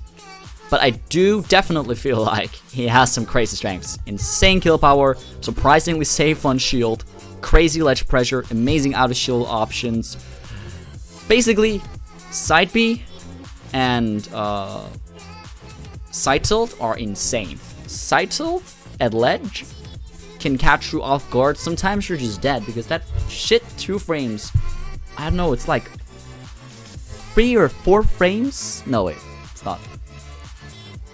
But it covers like the ledge super well. The hitbox is crazy, and side B is super fast, and it kills super early in this game. Now, that's the thing I feel about Bowser. Bowser's forward air, super scary off stage, really good to catch you off guard. I play against Ravis, and one thing that I definitely noticed when playing against him is that Bowser is surprisingly safe in neutral. I also said this before, side tilt, forward air, jab, heck, even up tilt. A lot of these moves, you think you can punish him, even up B, you think you can punish him, but you can't. It's very scary, and it is one thing that really like makes him a much bigger threat in this game than he was. I don't know. He was pretty good in Smash 4 as well, and he's incredibly fast. He's incredibly fast for a heavy. You know, when, like you know he's heavy, but your mind's kind of like, why is he already next to me now? Like, it's crazy how fast he is and how fast options he has in neutral. And I feel like his weaknesses and strength are even. But oh boy, in disadvantage, gets comboed pretty fucking hard. In disadvantage, in disadvantage, he gets comboed hard. It's pretty easy to exploit. In advantage, you could die in 3 hits. You could legit die from 1 read and 3 hits. And his shield pressure is insane. Like, do not. I feel like one thing that this character has, that he's better at in this game than in Smash 4, is it's harder for you to consistently catch him, like consistently punish his moves. I feel like his moves were more punishable in Smash 4. In this game, trying to punish him is more of a commitment, because if you fail, sometimes you're dead.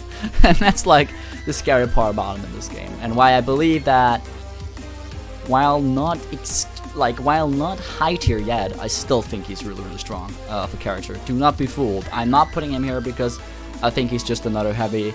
Both DK, DDD, and Bowser, I feel in this game are all incredibly strong compared to the last game. Or, not compared to the last game, but compared to being heavy, you know, in general. DDD definitely much stronger than he was in the last game. And the same can be applied for, actually, wait, no. Ganon, yes, Ganon. But Bowser and Gun Kong were also pretty lethal in Smash 4, but in this game they're all still very, very lethal, I feel. I feel like we're almost done with mid-tier. Final character in mid-tier is Ice Climbers for me. And this is all because of one thing.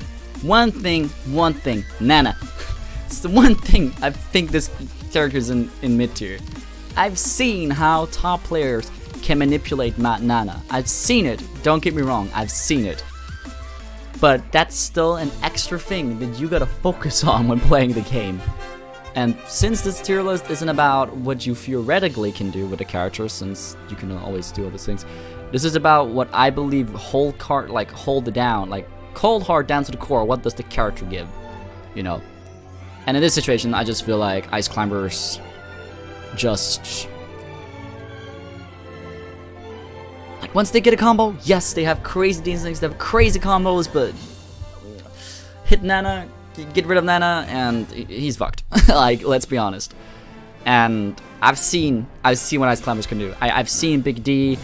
I've looked at the training combo which you can do with Ice Climbers. I saw Shy Guy trying to do this crazy Ice Climber combo once. And you know, I've also seen Kitaro play a little bit of Ice Climbers as well. I've seen it. I know about this character. I know how strong it can be. But still gonna have the same material. I don't really believe Ice Climber's strengths overpower their weaknesses just yet. Sadly.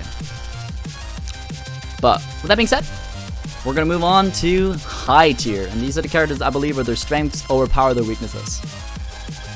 And first character I'm gonna put in here, just to be done with it, so you motherfuckers can shut up, is Falco. Now, I will say, realistically, I think Falco is either mid-tier or at the bottom of high tier. But since this is not ranked, I'm still putting him in high tier. Now hear me out. I'm not trying to say that Falco, all of Falco's strengths overpower all of his weaknesses. That's not what I'm trying to say. This music is really fucking loud. Up tilt, into everything. Up tilt, up air, up tilt, back air, up tilt, down air, up tilt, neutral air, up tilt, air dodge read, up tilt. You can basically do everything from up tilt, and up tilt is extremely safe. You can spot dodge after it. It's really, really fast, and it has very little end lag. So up tilt is one of the reasons that I believe this character is extremely strong in this game.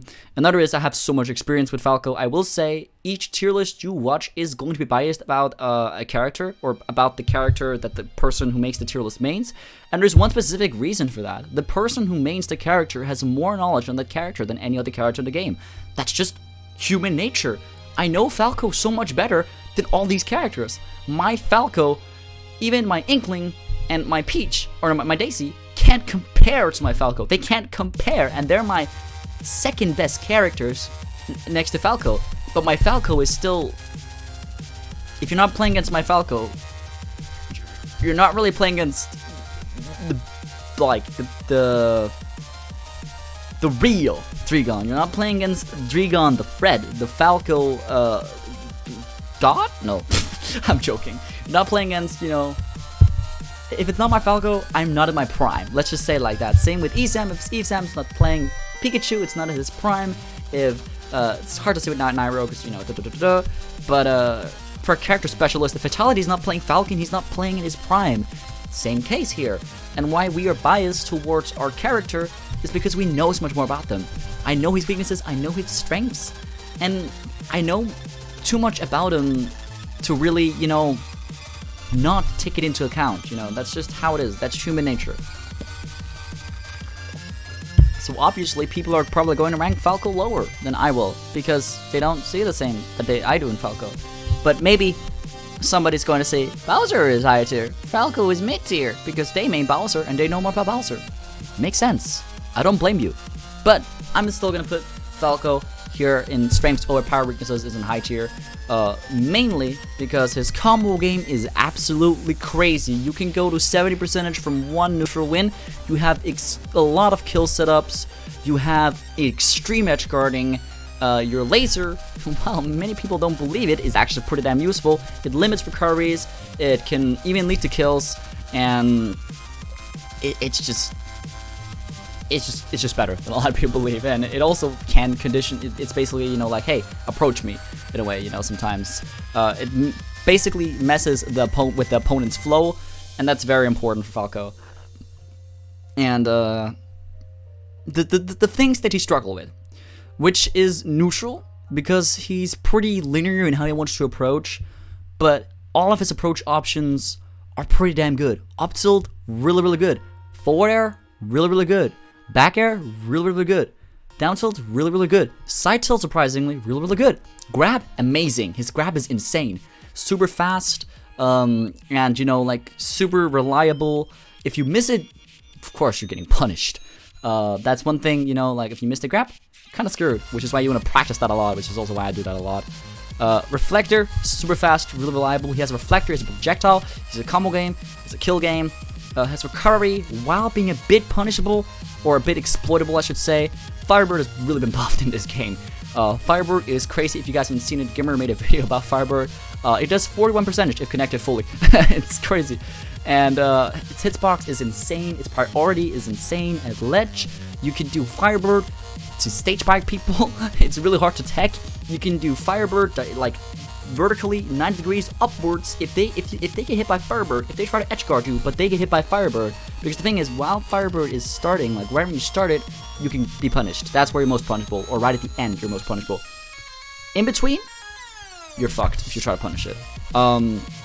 So if they get hit by Firebird, upwards, you drag them upwards, you grab ledge, free back air, free down air, free up air even, free side B, free laser, but whatever the fuck you want. But back air is a kill confirm. You can do up B, grab ledge, back air. That means trying to edge guard this character, trying to exploit one of his weaknesses, can sometimes mean the end of you. You can even do it downwards and freaking forward air them into the stage, and sometimes the forward air is too much knockback and is too close to the stage for them to tech. it's crazy. It's really, really, really good. It's a really, really good move and really good recovery. You can mix it up, go in a lot of directions, goes way further than you would expect it, grabs onto ledge, it's extremely fast and extremely disjointed as well. And you can angle it super well. Side B, a lot slower than it was in Smash 4. You can't go through shields anymore, so that means that you don't have that extra pressure in neutral. But it still spikes if you try to, exploit side B, you may die sometimes. Still, if Falco loses his double jump off stage, he is pretty exploitable. I have seen a lot of Falcos though, and they're not always doing the optimal type recovery because of pressure, obviously. But if we're talking character-wise and not player-wise, his recovery is pretty damn good. His double jump is insane. His jump is one of the biggest in the game. I think only next to Greninja. Greninja has the highest jump, if I'm sure. And yeah, I just feel like his recovery is exploitable, but at the same time, if you're not pinpoint on punishing his moves, you get punished, I feel, to be honest. Is my mic still working right or anything? Yeah. Incredible combo game, as I said. You can do drag downs with Falco. You can do continuously up airs. I feel like Falco basically has Mario Smash 4 combo game in this game. Up tilt and to anything you want. You can do up air like 6 times, and it's true. It's absolutely insane. Up air kills, back air kills, forward air kills. His smash attacks are surprisingly fast. Wish he had an up smash though. Really wish he had an up smash. That's the one thing he doesn't have. A reliable kill setup close to him that's fast out of shield. He doesn't have that, except up tilt to back air. But when that stops working, it's down tilt, and if you don't space that right, you're getting punished. If he had an up smash that was really reliable, he'd be way better. It's still probably only high tier, but maybe top 20. Like, I don't know, could possibly see him at top 20. But yeah, that's where I'm putting Falco. Let's see, where is this? 1, 2, 3, 4, 5. So this is top 35. So Falco and around top 35. Yeah, that's reasonable. That's where I think I put him. But yeah, saying all that about Falco. As a Falco main myself, dedicated Falco main. I basically made a pact with Falco. Guess you can say I'm a little biased. Yes, I am. But from a lot of experience, I sometimes feel like I die. I don't feel like it's Falco. I feel like it's me. I don't feel limited by Falco anymore. And that's one sign to me that his strengths overpower his weaknesses. I don't feel limited. Simon. Really, really strong projectiles. Extremely strong projectiles. Really strong ledge pressure. Insane reach. And once he catches you with that down B at the ledge, you're fucking screwed. And that setup is more consistent than you think. If you don't get caught by it, you're gonna do something else. You can read it with hammer, with axe. His ledge pressure really is incredible with all those projectiles. I feel like he's kinda predictable and limited, but his range is so insane that getting in on Simon, or Richter for that matter, is really, really, really difficult. It's so hard to do. It's so hard to do. And I just in general feel like Simon, strong kill power, and in general, it's weird phrasing it. I feel like he's so hard to get into that you have to commit to approaching him all the time. And that's really good for him because it means he can consistently catch you off guard and consistently punish you and consistently do all these things against you that are really, really lethal and really, really good against you. Yeah. Simon, projectiles, ledge pressure, insane reach. That's basically all. That's basically all we need to say about this character. Captain Falcon! Alright, credible buffs to this character. Knee is a lot more consistent now. Side tilt is way scarier. Side B is way scarier and way more consistent for combos. His dash is not so good initially, but his run speed is really fine. Is really good, and he still gets from place to place really quick. I played a lot against Vitality as well, and his recovery isn't really as exploitable as you think. He has a lot of, like, once he hit his peak jump, his drift is insane. Like, his drift at the beginning is not insane, but his drift after that is absolutely insane. And Edge guard in this character is super hard. That's the one weakness I could feel like, and that it's really, really difficult to do. Not just Vitality, but the character in general. He can mix it up. He can like almost snake his way. Like, you know, like he can change momentum so quickly. And he can reverse his recovery as well. So it's really easy for him to reverse edge guards with this character is really, really easy to do. And in general, his ground game is crazy. His kill setups are crazy and super consistent as well. When you learn them, they're super consistent. His ledge pressure is not the craziest in the world. But doesn't matter because if he gets one hit on you, you could be dead. His throw game is incredible as well. His combo game is still crazy, as I just mentioned. And his kill power is also incredible. His back air, really good for edge guarding, really, really strong. His forward smash, really, really strong. Down B covers a lot of area, really, really strong. All these options just help Falcon being a lot more scary and a lot stronger in this game. Or a lot stronger in this game than before the release. Alright. Young Link. Not too sure if Young Link or Link is strongest. I'm actually just gonna put both here because I think both are here. But I'm not too sure who of these I believe is the strongest. It's very hard to say because... Okay, I'm gonna try to discuss this between these two Links. Young Link has combo projectiles. Link has setup projectiles, and I feel like Link as a character is a lot more about pressuring you, and Young Link is a lot more about keeping you in disadvantage.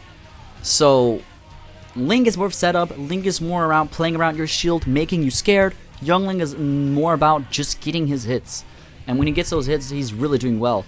But Link doesn't really need too many hits to do too much about you. It's more or less just his presence. His presence is scary. Young Link's presence isn't as scary, but when he gets a hit on you, things happen. But I don't feel like he's as scary. I think Link is scarier actually, especially because of that remote bomb. Because setups are generally scarier because they can happen at any point, and you gotta keep them in mind. But Young Link isn't too much about setups, but when he gets clean hits on you, it's really, really scary. Bow, for both of these characters, really good. Young Link's bow combos, really fast, really safe. Boomerang combos, bomb combos. Has an extremely good landing option, which is down air, which if you get hit by at high percentage, you're dead, which means it's hard to combo this character. And generally both of these Link's up Bs, I believe, are better than Toon Link's, because Toon Link's is a little bit more like, it's wider, but it's not as, you know, it's not as consistent, and it doesn't have as much tilt. But both of these recoveries, especially Link's up B, has a huge hitbox and tilts a little bit sideways, and that basically really hard to punish Link off stage. Young Link the same, but Young Link goes higher up, but is faster. But I feel it's a little bit easier to punish because the hitbox is a little bit smaller. So I feel it's easier to punish him in that regard. Both characters really strong. Once you mess with the projectiles, against Young Link doesn't really do too much. Once you get Young Link's advantage, hard for her for you to really do too much again. I do feel like though, off stage he's kind of punishable. He's kind of easy to edge guard. Link in another case, his one weakness I feel, his strongest weakness. I feel like the strongest weakness for Link in this case would probably be the fact that he has to rely on setups, and he has to rely on, you know, first of all conditioning and then getting that one hit in, and that's really, really scary in some situations. But yeah, really strong character, really scary, and definitely something you should look out for. Cloud. Okay, so I don't want to call it too much, but I saw an artist tier list. I posted about it. This is the reason I'm here, because I posted in a Facebook group, and now I asked people to do this, and I made a petition or a poll, and yeah, they said yes. He ranked Cloud in D tier. Now, here's the thing that I feel like a lot of people don't understand about this character. Back air is insane. Up B is insane. His pressure is insane. His kill power is insane. His juggling is insane. At high percentage, it's near impossible to approach this guy. I haven't just played against Clouds with Falco. I played against Clouds with Lucina. I played against Clouds with Fox. I played against Clouds with Chrom. I played against Clouds with, heck, even Pichu. And all of these situations, it is so fucking hard to do anything. Clouds up out of shield game is incredible. His down smash is insane. His up B is one of the best freaking out of shield options in this game, in my opinion. Once you get caught by it, free stage control for Cloud, really, really fast, really hard to punish when he lands. You'd expect you can punish him. He has almost no end lag. It is absolutely insane. Back air, super, super strong, super good at poking his shield. Up air, still super scary to juggle with. If you don't get hit by up air, you might get hit by back air. Forward air can lead into so many things. You can do forward air, reverse, back air, dead. You can do forward air, up air, dead. You can do forward air, down air, dead. You can do so many things. Forward air is limit anything. And forward air is really, really safe in neutral. A lot of shield pushback. Really scary at ledge. And really big hitbox as well. Forward air is extremely insane with this guy. Limit is still really, really good. While limited, he still has a better recovery than usual when he has limit. It's not as good as Smash 4 though. His recovery is one of the things that makes him a little bit more exploitable in this game. His limit cross slash is still insane. His limit finishing touch is also really good, and his neutral special, oh my god, that has been buffed. That has been buffed. It stays out for longer, if I recall correctly, and I just in general feel like that move pressures a lot more. A lot scarier because Cloud is a lot faster to approach you, I feel. And if he uses that on you, it's a free grab for Cloud sometimes. And sometimes it's even a free like edge guard opportunity. If you try to recover the ledge, you can just jump around, reverse it. And it's so hard to do because two framing is so easier to do in this game. And oh my god. It is really, really, really good. Really underestimated move is limit blade beam. Really scary move. So in general, I feel like Cloud is just overlooked by a lot of people. Greatly. Now, no bias towards Crim. No bias towards Crim. But played against Ravis. Seen Ravis play. Seen Crim play. Played the character myself. And just thought about what this character can do. And studying and like observing what this character can do. He's a hidden gem. He's a hidden strong character. And I definitely believe that he is, unless Snake and Rob counts as a heavy. Oh yeah, and Cinnaro's also there. I'm gonna explain a little bit in a minute why I believe that.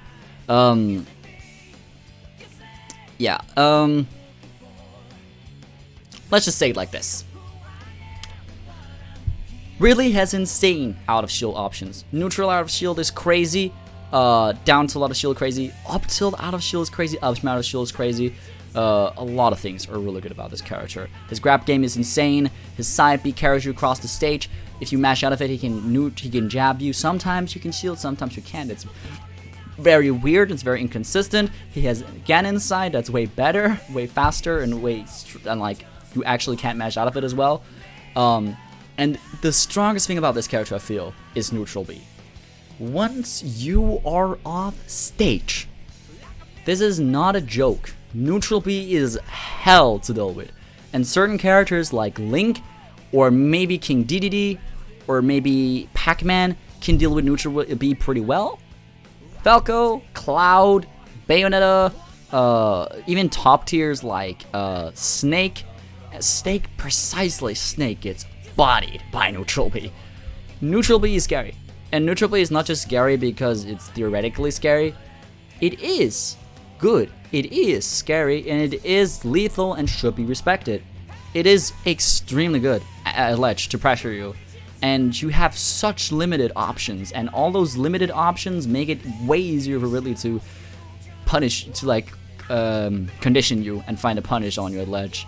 Forward smash with Ridley is insane. Up smash with Ridley is insane. Down smash with Ridley is insane. Forward smash super quick, super strong. Up smash covers a lot of area. Really good at platforms as well. Down smash is insane. Like, such a huge hitbox, and it's so hard to hit Ridley while doing it. Trying to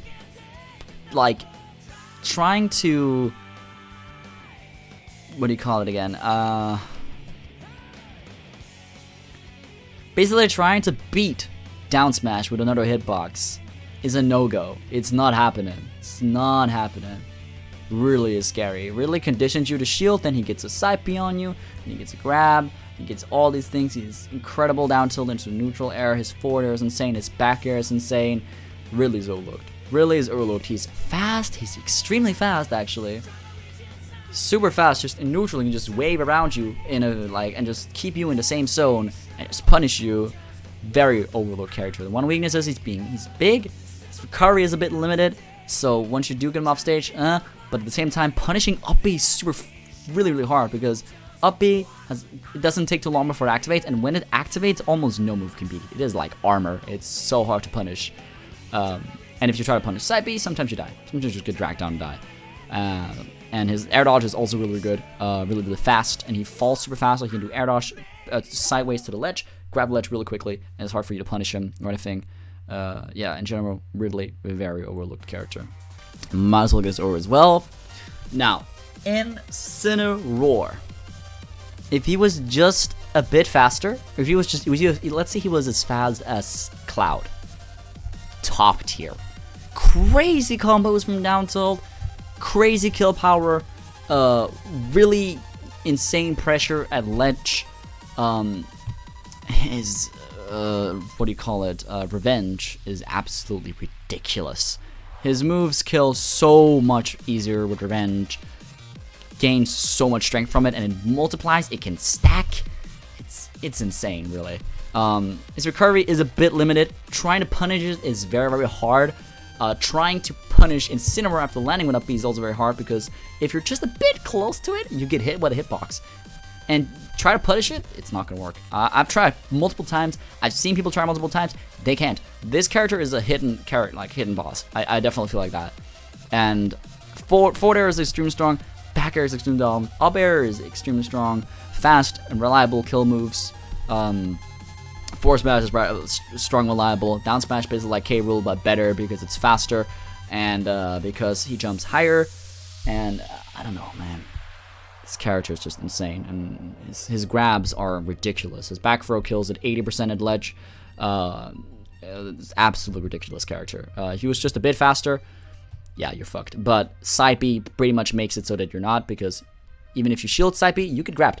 So the thing about it is that even though he's not fast, he has a move that goes quick, fast, and pressures, puts on a lot of damage, puts on a lot of pressure, and you can basically gain stage control from it. So yeah, it's a very strong, very overlooked character. Definitely fear this character. If he gets a speed buff, we're fucked. Just saying it right now. A lot of people probably would put him down here. The one thing I'm not gonna put him down here is I feel like his strengths overpower his weaknesses, because his only weakness is being slow.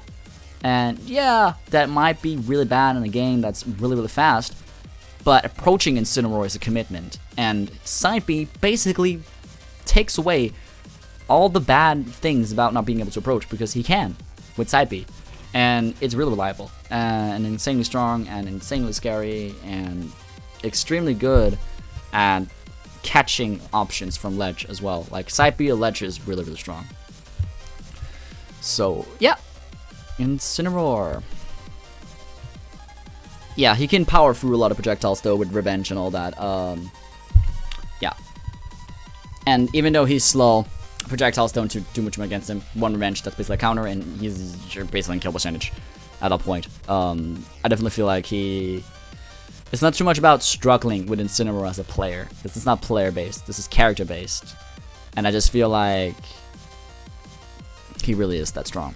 I really do believe he is that strong. Alrighty, let us move on to the next character. It is going to be Ness. Now, the thing about Ness is Ness's ledge pressure really got buffed in this game, because Yo-Yo is a lot more reliable because it hangs down now on the ground. Side B catches you a lot easier. Up B has way less end lag and can lead into confirms and kills. It has way much more knockback as well. Down B now has a hitbox. Forward air is extremely strong. Up air is still extremely strong. His back throw is still extremely strong. Ness as a character is still really strong, really scary, potent in neutral, and in general just something a character you should really look out for. He has incredible strengths, in when he has the range he wants to have. Getting in with Ness is pretty easy. Defending against Ness can be pretty hard because he has really quick options, and his grab is, if you try to avoid grab, you might get side beat, you might get jabbed. Jab is extremely fast, extremely reliable. Down B, his down B can like catch you off guard and start combos. It's a combo starter, and you can also combo with it after getting hits in. I just feel like Ness is very, very strong in this game. I think it shows a lot when you're at the ledge. At the ledge, Ness is extremely potent, extremely scary. Another position you don't want to be in against the Ness is above him. Up B is really, really reliable, really strong, sends you really, really far, and it's an extremely good juggle move. So yeah, definitely feel like his strengths overpower his weaknesses and why he's high tier. Ken and Ryu. These characters got freaking buffed. They got hella fucking buffed. True kill confirms from safe moves in neutral. They can cancel any of their aerials into up B, which is insane. They have really fast and reliable projectiles. They have incredible shield pressure. They can turn around the ledge and basically kill you. When in neutral, and you're dead sometimes. Incredible damage output. Insane pressure, insane shield pressure, really good ledge, like really good shield damage game, like damaging your shield with these characters. These characters are going to damage your shield a lot, potentially break your shield. They are super scary, look out for them. They have been blessed by Sakurai. They basically have save moves in neutral now that lead into kills. Look out for them. They are super strong, they're super scary at ledge, very technical though, so very hard to use in a way. So you could, I guess you could say, in terms of how accessible they are, they're down here. In terms of how viable they are after you've accessed their potential, up the way, all there. So, yeah, really scary characters. Are these tiers ordered? No, they are not ordered. The tiers themselves are in order, but within the tiers, nothing is in order. If I should order them, I'd probably say Ike is the best mid-tier, just because he's really strong, but at the same time, I don't know, man. It's hard to say. I'm just gonna put him there just because, why not? I definitely do think Ike is the strongest mid-tier, but I still don't think... The thing is, he has all the attributes of a high tier, but... I mean, he has attributes of high tier, but... Or no, he has the execution of a high tier, but... I don't think his strengths overpower his weaknesses. I just don't. Once you outplay this character, he's gone. Well, let's get back to it. Ken Ryu, insane. Don't really know too much about these characters, but I know enough to know that they're here. Like, I definitely do think their strengths overpower their weaknesses. I don't see many weaknesses, except for the fact that they have hard access to the back air, which is one move. Like, they can struggle to kill unless they get setups, but their setups are so reliable and so safe that, yeah, it's pretty crazy. Pokemon Trainer! Really strong character. I had first at release thought this character was top tier. Kind of changed my opinion now that I know how to play the character, seen how people have played the character. Definitely very, very strong still and very scary. You have 3 characters in one. One good for killing, one good for comboing, one good for keeping neutral and making sure you're in a consistent advantage stage. Like, really strong character. Really scary as well, because you have so many tools available to you at all times. You can basically switch between 3 archetypes characters, and that makes it really easy for a Pokemon trainer to adapt. Like, many matchups for this character, you can just adapt. I feel like I should rank the characters. Charizard worst, Squirtle second, Ivysaur best. Ivysaur's Leaf... What's it called again? I don't know, but Side B. Side B is a really good projectile that conditions shield and really good for keeping the zone you want to be in with Ivysaur. Once Ivysaur gets a grab, you're getting comboed. If you get hit by a combo starter, you potentially get into up B. You die at up B. Really, really strong, sweet spot. Really hard to edge guard sometimes. You can catch her off guard with Divine Whip, but it's hard. And once this character goes in, she goes in. She really goes in. And that's very scary. Squirtle, crazy combo game. Doesn't really have too many kill options, but more than enough with the damage output. Leads up for it. Super fast, super hard to hit. Really hard to hit, so for characters that have a hard time hitting, like let's say Falco, you want to go a lot of Squirtle because that's gonna make it so you take less damage. Charizard, really strong power character. Limited options definitely, and pretty punishable off stage. If you shield side B, or if they hit side B on ledge, you can just down air, forward air, anything shield. There is a lot of anti-lag on that move. Up B has armor, that's one thing, good thing. No rock smash though, so no pressure on shield from rock smash, which is one thing that's pretty bad.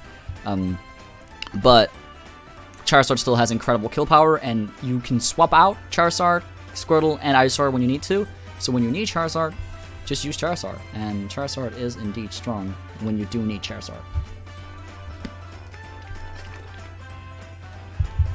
I do feel the weakness is that all these characters share one thing. They're pretty telegraphed. It's pretty easy to tell what's going to happen, when it's going to happen, and there's a lot of startup on a lot of moves as well. Especially like with Psype, for Charizard, the recoveries are very telegraphed, and the recoveries are pretty predictable per se. When they're going to recover, where they're going to recover. So once you're snatching that, especially if the character as Falco is good edge guarding, you can really mess them up. But again, if they're an advantage, let's say you're off stage and they're on stage, like for example, Ivysaur is down air, absolutely insane, ridiculous. Have you seen that hitbox? That hitbox is crazy. I don't get it. That hitbox is insane. Up air as well. What the fuck? Like, so crazy character, really good, really strong. Definitely look out for her. Or him, depending what you want to represent with the girls. Because I'm a guy, I'm biased. Lamar. I really don't know too much about this character.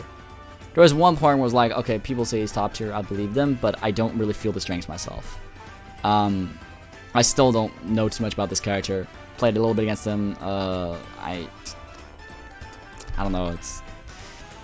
I don't know too much. Other than that, you consistently can see that he has incredible shield pressure, incredible range, incredible zoning, super good poking tools with forward smash, really strong kill power with purple Pikmin, with the I think it's blue up throw and all that, you know. He had to save up smash and shield before, but I still think Olimar is really strong because Olimar still has that credible range. Olimar still has all these tools that are really good. His off-stage play is still a little bit and you know, it goes way less far, but you can air dodge out of it, you can still punish it, or you can still do attacks out of it. And I feel like as Olimar, you can definitely still just stay on stage and just do that, you know. I definitely feel like he's still strong. Definitely feel like he still has what he got. I don't understand why the bus switched from Olimar to Rosalina Luma, because I definitely do believe Olimar is still better than Rosalina Luma. But I don't know, he's doing it. He's doing what he wants to do. But I don't know. I still think Olimar is really scary, guys. I definitely do still think Olimar is really scary. Just way too good zoning, way too strong moves. And while up smash is not safe on shield, it's still hella fast and it's still hella strong. If you get the read, done. I still think this character can definitely dominate. I don't know why we're not seeing it, because I do definitely believe this character can dominate. I do definitely believe this character is still very scary and very good. It's me, Mario. Alright, so Mario, I don't want to be too biased here. But I do definitely feel like Mario is one of those characters that are very strong still. And I don't want to say it's because of melee, but at the same time, that's the Mario I have the most experience against. And his combo game is insane. And I do believe Mario's combo game is insane as well. But I gotta be honest, when I play the character versus when I see melee play the character, I don't see the similarities. Like, I don't feel as I'm in as much power as melee is when he plays, when I play Mario. And that kind of is, you know, it's hard for me to really say. but I will say that I do believe his strengths overpower his weaknesses, because the only weaknesses I really see from Mario is hard to kill with sometimes, or gonna get some setups, gonna get some combos started. But you still have Flood, which is very good for catching off, like recoveries off stage. You still have Fireball to hide behind neutral and approach with. You still have Cape. You still have amazing ledge pressure. You still have these crazy strong moves to kill with. Up smash has been nerfed, yes, but forward smash is still super strong. Back air is super strong. Down air is super strong. Apparently, I don't know.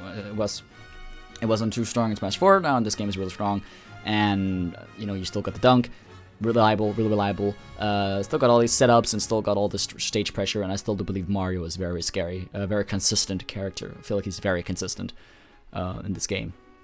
But he doesn't have any particular strength. You know, he is Mario. That's the classic thing about Mario. No strength, no weakness, but I still do believe that the strengths he has are overpowering. Or well, he doesn't really have any significant strengths or any significant weaknesses, but the strengths he has overpower the other weaknesses he might have, you know. In my opinion, I do believe that. Mr. Game & Watch. Oh boy, this guy. This is not just because of Meister. I've known Meister, not personally, but on a chit-chat level. Before he went to big tournaments, played with him at Ferocious Falcon stream. He was an online god. He praised my Falco, I praised his Game Watch, you know, we talked about it, so it's not because of Meister I'm putting him here. This is because of personal experience against the character and with the character. Extreme kill setups at ledge, really, really good ledge pressure, really good recovery, one of the best recoveries in the game, if you ask me.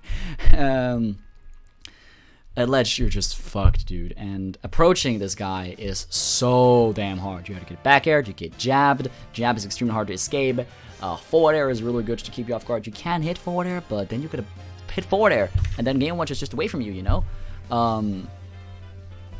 Neutral B at ledge limits your options so hard.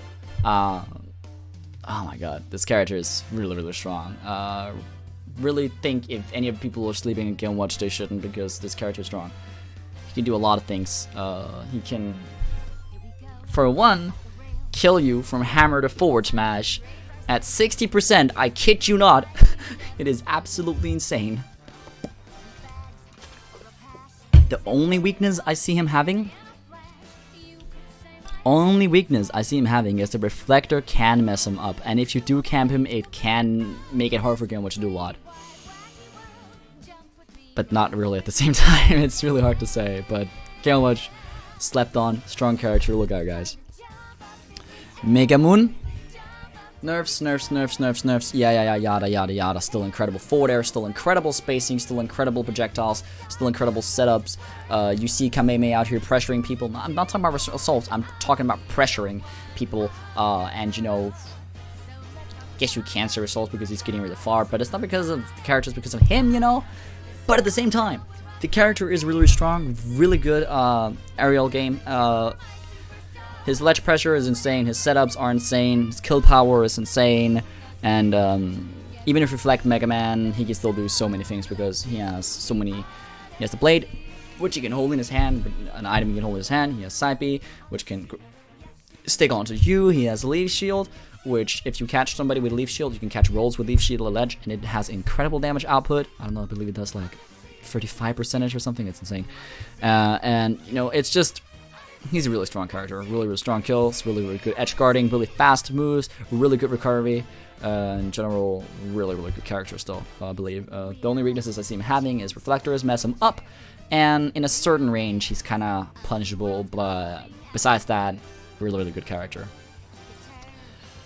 Let's see. Marth. Definitely Marth there.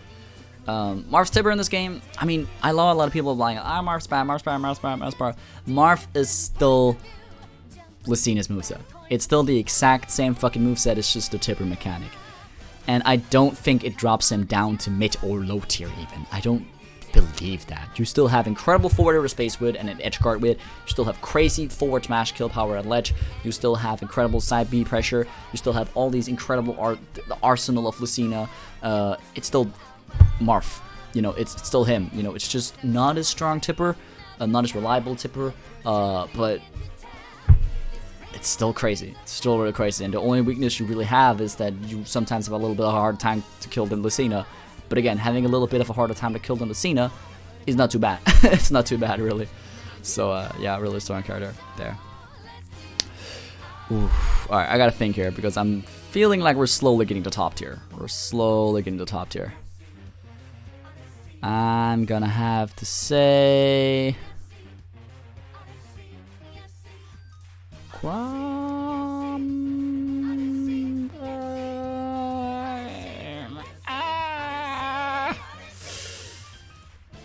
Oh, yeah. I'm gonna put him here. And the reason being is that his up B is still extremely punishable. Yeah, he does have better recovery than Ike because he has more aerial momentum, in my opinion. Or he does have more aerial momentum. But I believe, in my opinion, his recovery is better because of that. His neutral is absolutely insane. This character plays neutral for free. It's not even a joke. You can just throw out aerials and win with this character. Super incredible neutral. Really, really strong in neutral. Really fast. Really consistent. Really scary. Really strong. The only weakness I see is his recovery. And yeah. That's why I think it overpowers, because that weakness can be avoided pretty easily. And while I, as a Falco main, think this matchup is in my favor because I can edge guard Chrom so easily, for other characters it's hell. Like, so I definitely do believe still Chrome's under stronger in this game. Let's see, another character I'm gonna put here is probably going to be Rob. Yeah, I don't want to say Rob is up here yet. I don't want to say that because I do still believe that Rob against projectile, against reflectors do get fucked a lot, and I still believe he's combo food. And his recovery is punishable as well. Even though you can alter it, it's still pretty punishable, pretty linear. Even though it's not linear, it's slow. That's the one thing, it's slow. And if you want to avoid it, you can do back air, but you're in lag after back air. So reading his recovery is very lethal against them. And that's one thing I think is very bad about him. But other than that, incredible kill power, incredible setups, incredible ledge pressure, super strong moves, super potent aerial game, really good projectiles, all of that. There is like no doubt that Rob is one of the strong characters in this game. But I wouldn't quite say top tier yet. But definitely still one of the higher like characters. I'm just gonna put Falco at the bottom, just because otherwise people are gonna think I'm biased. I'm just gonna put him up here. I'm just gonna do that. I'm just gonna, because people don't, even though it's not ordered, people are gonna look at this and think, oh, it's ordered, like intentionally. They're gonna think it's ordered. I don't know. But yeah, no, it's not. But they're unconsciously going to think it's ordered, so I don't want to put Falco up there because then I'd seem biased. I want to put him at the bottom there. Like, there, yeah. And I want to put Chrom at like, yeah. Here. Alrighty. I think we are ready to get into top tier. Let's see what we have here. 1, 2, 3. Maybe we want to keep it at top 15. So 2 more characters here, and I definitely do know what those 2 characters are going to be. Those 2 characters are going to be Yoshi and Greninja. Now, Greninja, one character that's pretty limited. He's always, he falls very fast. And the thing about Greninja is that I feel like it's pretty telegraphed where he's going to be. It's pretty easy to know where he's going to be. It's hard to punish him sometimes, especially online. But I do believe he's one of the more telegraphed characters in this game. And as a reflector, his shuriken is fucked. And because of that, his whole neutral idea is really just approach. And you can kind of outplay that in a way. But at the same time, incredible kill power, incredibly fast moves, really reliable kill setups, down tilt to up smash, down tilt to forward air, all that jazz, neutral out of forward air, neutral out of smash, all that, you know, really good to mix up his recovery. Even though he can be punishable and pretty predictable, he can still mix it up pretty well because of the water, like the up B can be mixed up so well. I've really seen some Greninja just being creative with that. It's really crazy. And yeah, I don't know too much about Greninja, but I definitely do think he's a strong character. And again, I'm biased. I'm going to put him up here. Just because people are going to believe it's ordered, even though it's not. Oh look, we have the same amount of characters on high tier as in mid tier. It's pretty interesting. Yeah, I don't like ranking characters low. You can definitely see that I try to avoid doing that. Oof. All right. Yeah. All right. Yeah. Where were we? Yoshi. Oh boy. How do I say this without sounding like a Yoshi hater? Fuck back air. Oh my god. Yoshi has insane pressure. Oh my fucking god, dude. DK mid? Come on, DK is high. Miguel Angelo, I don't believe that. I believe he's too much of a combo food character and has to commit too much to options to be that. So yeah, but mid is not necessarily bad. It just means that they're even. Strengths and weaknesses are even, in my opinion. But yeah, as I said, it's just my personal opinion. It's just speculation. And obviously, if you main DK, you're gonna be biased towards him, and that's okay. I'm biased towards Falco as well. Like, if I should be realistic, he might be in mid tier actually, but I believe potentially he's high tier. I just do from experience and from what I've seen and from what I know as well. But like, if we counter results, with Falco, he'd be mid tier, definitely. No way he'd be high tier with results. So yeah, it's hard to say, but I understand your bias with DK. I respect it. It's okay to love your character and really think that they are really, really good. This is no way a tier list trying to say that he's not high tier. You can make a tier list, put him in high tier, and it'd be just as right as mine. It'd be just as wrong as mine as well, because tier lists are not wrong or right. They're just personal opinions. They're just reflections, and they're here to be discussed. They're not here to say this is how the current character meta is. They're here to say this is how I believe the current character meta is. How do you believe the current character meta is? That is what tier lists are for. And with that being said, fuck Yoshi, fuck his attack fraud, fuck his back air, fuck his up air, fuck his eggs, fuck his forward smash, fuck his up smash, especially fuck him. No, but like, just in general, I hate Yoshi. But otherwise, I'm playing against top UK Yoshis, or not top UK Yoshis, but a UK Yoshi, those were good. Play against Funk, so I have a lot of experience with the character, and I do believe he's strong. I'm not gonna say I'm not gonna be biased and be like, oh fuck Yoshi, he's top 1. That's not how I am. But I still believe he's strong, and a lot of people do believe he's strong as well, and I do understand why, because he has a lot of strong kill moves, very reliable kill moves, incredible setups, side tilt converts into so many things, up air, sometimes egg up air and you're dead. Like, I've seen that happen, it actually can happen. Forward really good to edge guard with, neutral really good to keep ledge, up B is really reliable now, it's sometimes hard to edge guard him. I feel like once you catch his jump, it's kind of game over sometimes, especially in Falco matchup. I believe Falco beats Yoshi because of how bad he does upstage against him. But in general, Yoshi is very scary character. And the only weaknesses he has is sometimes his limited recovery once you take his jump, and also the fact that a lot of his moves, how do I say this? A lot of his moves, they feel very heavy. It feels like each move has a huge impact. There's no like real quick poke move in a way, so it means you usually can punish Yoshi after, if you're in the right range. If you're like extremely close to Yoshi, you can usually punish him. If you're just a little bit not close enough though, you're fucked. Like that's the way I feel. It's hard to punish Yoshi sometimes, and sometimes it's easy. It's weird. I'm gonna have to put Devastation Junior down here actually, now that I think about it. I'm gonna have to do that. Yeah, gonna have to do that. These are not ordered. I'm just doing this because unconsciously people are gonna think it's ordered. That's why I'm doing this. Yeah, it's gonna be like that. Alright, let's keep going because people are gonna unconsciously think. Okay. First character I want to put up here in high tier, or in top tier where we have top 15. Top 15, guys. Lucario. I've talked about this character for so damn long, and so many people still believe Lucario is like maybe high tier now with the buffs. I'm dying inside. This character is busted. I don't think you guys can comprehend this character, and that's why we haven't decided to put him here. I'm sorry, I'm being biased right now. All tier lists that put this guy under top under top 15 are fucking stupid, okay? This guy is insane, okay? This guy is absolutely insane.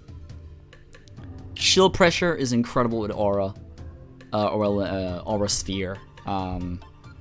He has amazing out of shield options. Down air out of shield. It's hard to combo him because he's just gonna do down air. His counter is incredible. His counter is really, really incredible because it comes out so fucking fast and it's so strong. And you can angle it as well. And he flies so far when he uses it. It's like he can recover with it. If you try to edge guard him, he can just counter and recover back to stage for free and gain stage control. And his aura, don't even get me started on his aura. It's way too strong. It's way too strong. His moves become gigantic. Side B is a projectile plus a command grab. What? I never understood this character, even in Smash 4. Why is Side B a projectile and a command grab? Are you stupid? And not only that, if it grabs you, you're dead at like 60 if he has 120 aura. What? This character is a busted. Extremely strong kill options, extremely fast, reliable kill options, incredible combo game, incredible damage output, crazy ledge pressure. Oh my god, Lucario. I don't believe he's top 10, but he's definitely one of the top 15 characters in this game. He is absolutely fucking insane. And I'm not talking about results now, but I kid you not, one day Sue is gonna drop Joker in a tournament for a matchup because he thinks he's getting outplayed, pick Lucario, and body somebody so hard that, like a top player, like potentially like a fucking, I don't know, a Mars. And the whole crowd's gonna be like, what with Lucario? Yes. I guess the buffs did really do that thing. He didn't need the buffs. Without the buffs, he'd still be here. Why do we gotta put him here? Now he's just unbalanced. Now he's just unbalanced. Now he's just in advantage. He's just dead. You're just dead. It's absolutely insane. His recovery is fucking insane. You can cling to ledge. When you can recover with up B, I'm kid you not. Hit the ground. Oh, you're supposed to be in that lag. I can punish you. Nope. If you land, you have 2 frames of lag. You can move. And if you try to punish his recovery, good luck, because it has a hitbox and aura, it kills you. I kid you not, this character is fucking stupid. Ridiculous and stupid. Let me see what you guys say about this. Lucario in top 15. You came in here at the perfect time, Smash Racer. I've just bashed your fucking character. He's a fucking busted. Like, Personally, I prefer the air. Yo, Faceplays, thank you so much for that follow. Really appreciate it. Welcome to the DreeGon's community. Oh, yes! Yo, what's up? Wait, what? What is that name? That's a long name. I don't want to pronounce that wrong. Livingstone Africa. Yo, what's up, man? Welcome back to the stream. What are you doing? Why did I do telepathy? Okay. But yeah, let me just quickly go over Lucario again. His weaknesses. What's his weaknesses? Let me see. Potentially getting edge guarded. That's it. That's it. Crazy neutral. Really, really safe neutral. Crazy out of shield options. You got up smash. You got down smash. You got side B. You got down air. You got jab. You got down tilt. You got up tilt. You got a forward smash even can work. That's fucking crazy. And why is forward? Why is side B a freaking grab and a projectile? I don't get it. Well, let's end this DK music. There's way too much DK music. Listen to some Pokemon music actually. Wait, Pokefloats. Pokefloats is perfect for this. That's always the like top tier. When you're listening top tier, you always listen to the Pokefloats. Yeah, Pokemon music. Here we go. Now we're in top tier. Now we know we are in top tier. Wait, is this an EZM video? I'm joking. Stop. Come on, load. All right. But yeah, Lucario, insane. Guys, any question about him? I'll gladly answer. I do definitely believe he's top 15, not top 10, not top 10. Because still really has to commit to his options. That's the one thing he has to commit. I guess that's a weakness. But if he lands, you're fucked. Let's just say it like that. Okay, let me go with the next one. Roy! Why is Roy better than Chrom? Alright. More consistent recovery. And I do also believe that Roy is just way stronger in neutral. Or no, not way stronger. Way stronger in advantage. Because Roy is more made for this game, which is close up and personal. Whereas Chrom is more even around the blade. Roy is, you know, he has that sweet spot. And if he's close to you, for example, neutral air, and he gets an up smash on you, and he hits that sweet spot, it is incredible. It is incredibly strong. Though, as you can see, Chrom is in high tier, and Roy are in top tier, and these are not ordered whatsoever. I could potentially see them swap, but I do believe that Roy's up B is a lot better, a lot easier to catch you off guard. Potentially, if you try to edge guard it, you may get stage spiked. You can set upward kills for it with jab, up B, still very strong, and his fire properties and his blade just makes him a lot better. I do also believe that his not getting edge guarded as much, because it's harder to edge guard when he does up B. It's a pretty huge hitbox actually, and pretty hard to contest with.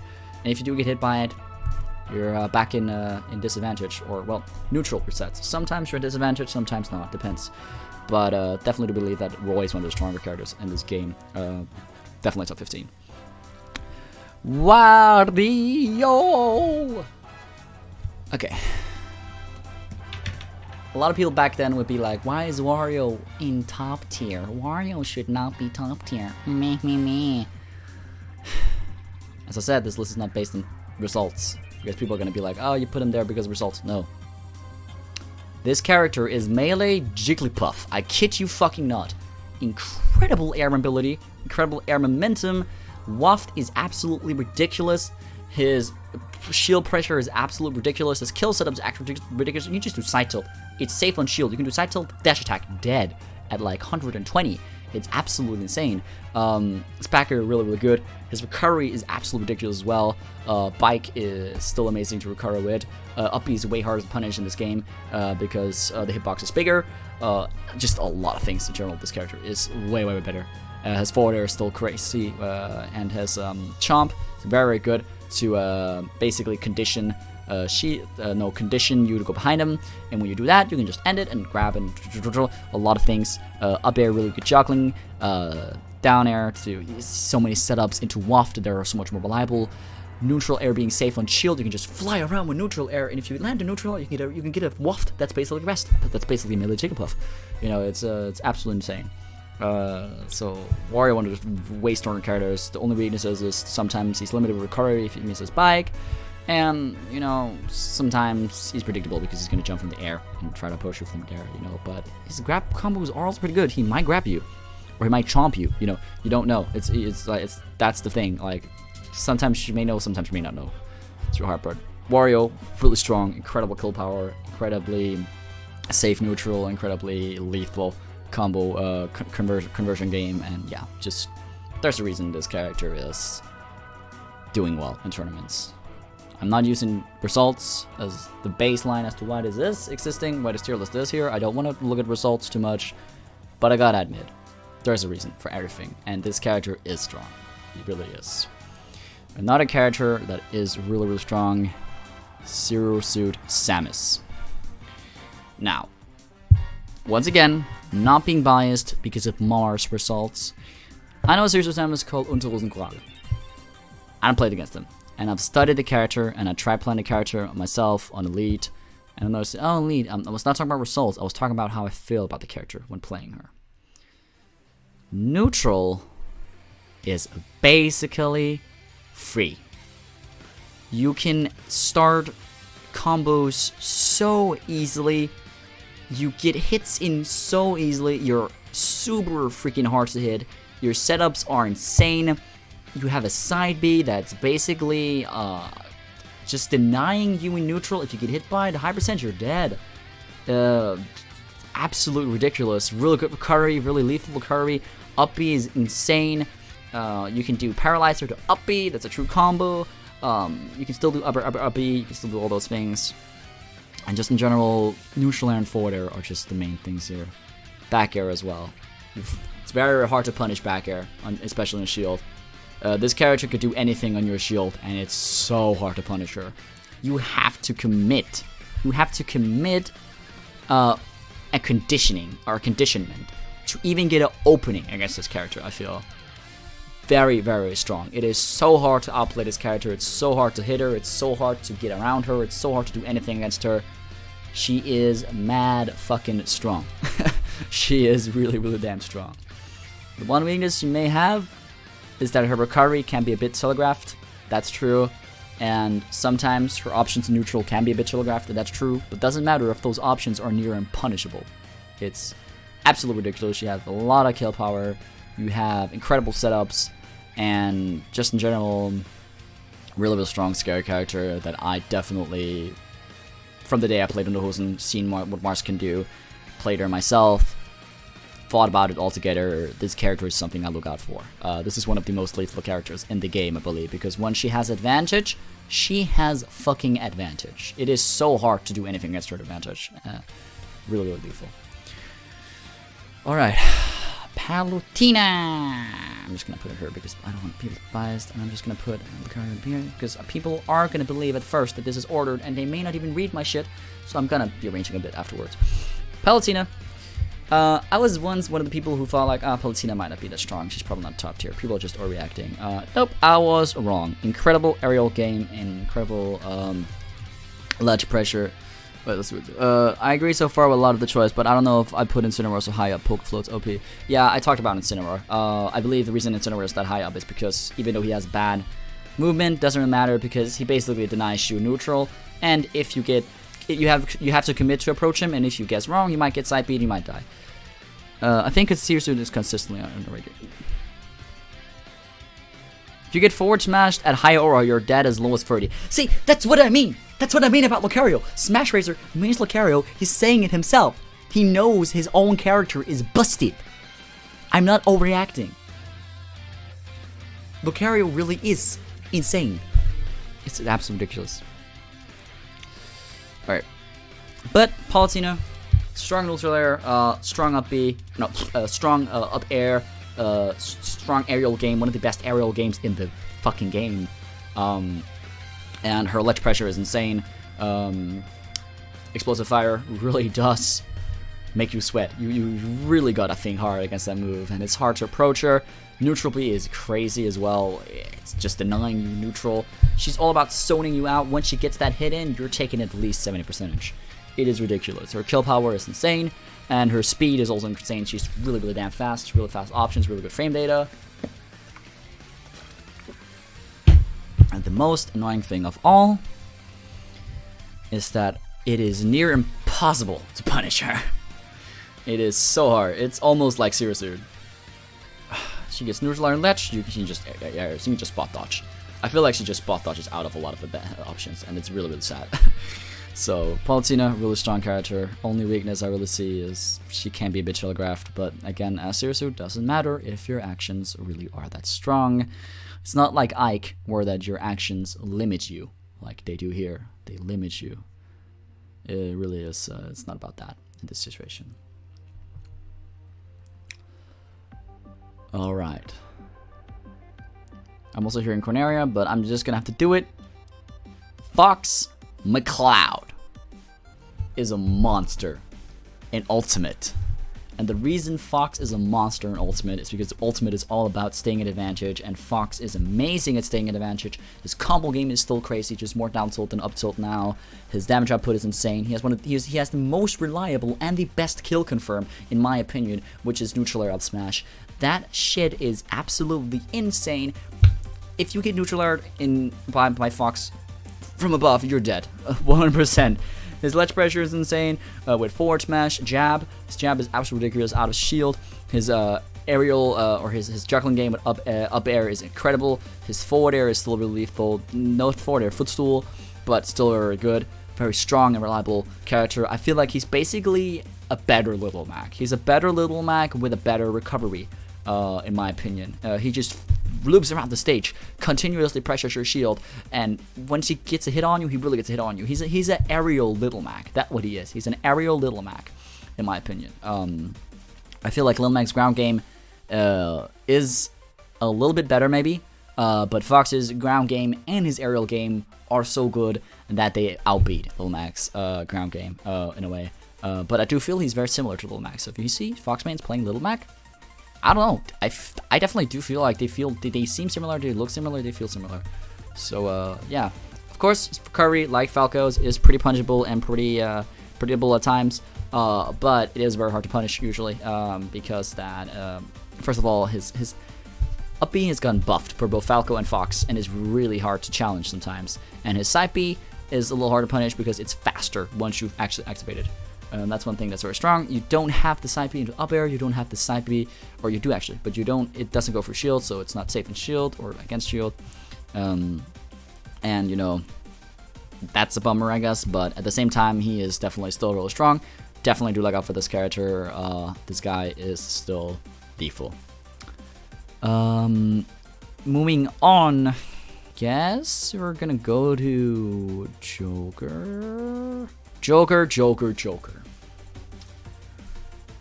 Like Palutena, at first when I saw Joker, I was like, okay, this guy is like maybe mid-tier. People are overhyping him. People are talking too much about him. They don't understand the character. He really isn't that strong as people are saying. After having played against immense Jokers, both Uncle Ben, Sun, seen Jokers online, when was not playing Joker, also trying Joker myself, experimenting Joker, experimenting with him. You know, like I actually tried being in the lab with him, seeing what he can do. Joker is fucking ridiculous, and it really shows. It really does show in both tournament. Again, results aren't too important, but consistency in a way is. And it really does show, just in general, how consistent Joker is of a character. I feel like Joker's the new Cloud. I'm going to be totally honest, I feel like Joker is the new Cloud. And the reason being is, Joker is straightforward. He's not super technical if you don't want him to be. He can be super technical if you want him to be, but he's not super technical if you don't want him to be. His moves convert into each other pretty nicely. It's pretty easy to figure out the flow of everything, how it works. Basically Joker works like this. Combo starter, track down, combo starter. And that's basically all you gotta know about Joker. And you're good to go. Arsene is incredibly strong. Like, Arsene needs a balancing patch. I'm sorry. I don't think Arsene is good, and neither does Uncle Ben, who mains Joker. And I don't know what Sin thinks, but like, I don't know. But most people probably agree, Arsene is unbalanced because it's not a gradual strength. It's Joker goes from being able to sword a kill with forward smash and forward air and back air to basically being smashed for a Cloud. And that's way too rapid of a change. It's very unbalanced. Once you have Arsene, this character is one of the scariest characters, if not the scariest character in the game. Absolutely ridiculous kill power, absolutely ridiculous safe moves on shield, absolutely ridiculous in general. Arsene is freaking busted. But without Arsene, and because Arsene isn't always there, Joker is really, really, really good. One of the better characters in the game, one of the best characters in the game.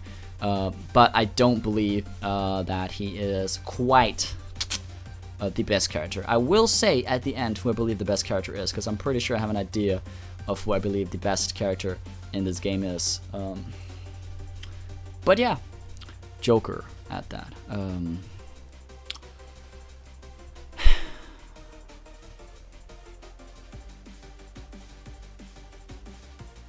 So how do I explain this?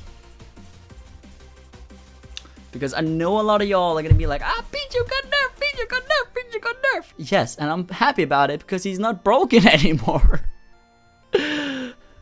Pichu has been balanced to the point where he's a balanced top tier, in my opinion.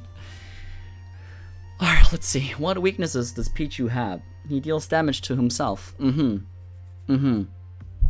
Does it really matter when he can get combos on you that continues in advantage, absolutely fucks you up in advantage, straight ahead, and take like maybe 20%? Okay, sure.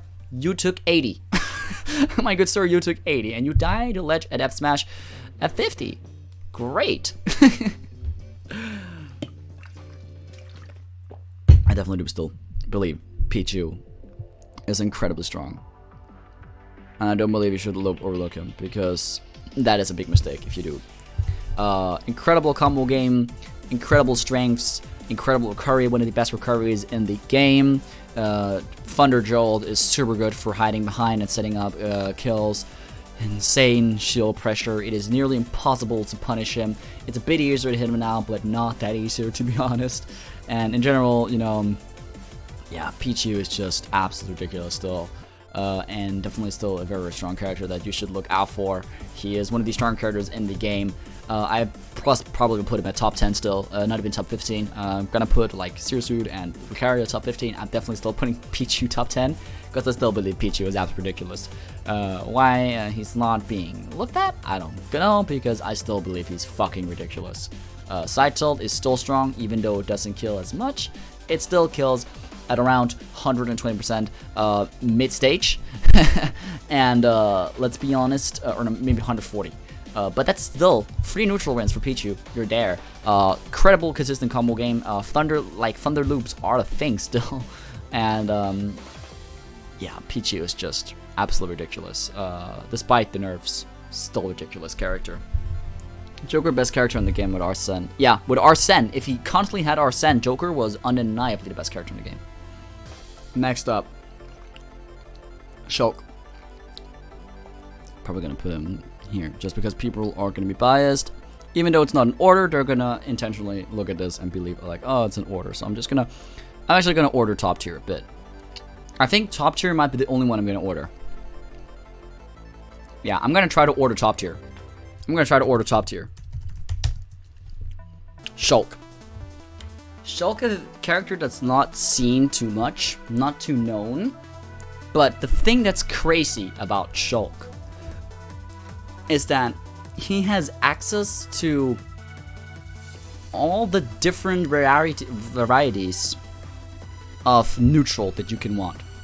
He can switch to shield when you try to combo him, and he basically can avoid combo setups. And he can switch like this in an instant. His neutral error is extremely lethal, extremely safe on shield.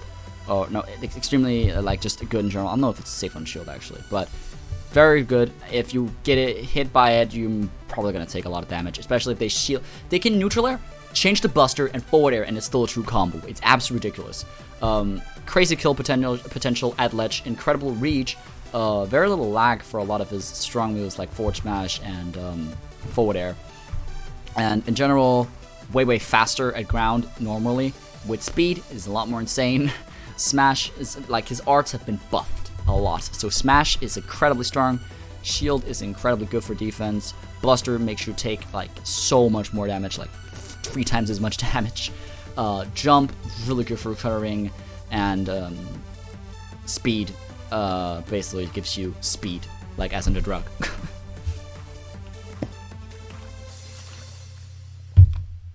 The weaknesses he has is he doesn't have too many quick moves, so you kind of have to look for openings, but you can kind of just fly around your opponent and continuously look for openings. You find one, bam, that's an opening, that's a lot of damage. And his ledge pressure is insane as well, because down smash catches almost everything at ledge, and down tilt catches everything at ledge as well. He can recover with side B, which makes it really hard to punish him now. And yeah, in general, Shulk is just crazy now. Next up, now we're almost getting to the top 5. Snake. Not gonna try to order right now, but just saying Snake. Pretty obvious here, but I'm still gonna talk about why. Some of the best traps in the game, some of the best ledge pressure in the game. Snake basically doesn't have to do too much in order to affect you. He doesn't need to do too many things, and he's already affected. He's basically almost killed you. Snake is very weird in a way, because one thing is grenades. Basically, you can't combo this character. They're like, good luck, you can't. Reflector does kill him, but at the same time, all of his projectiles have so much variety and are so different in how they work that even if you reflect one thing, maybe another thing can hit you.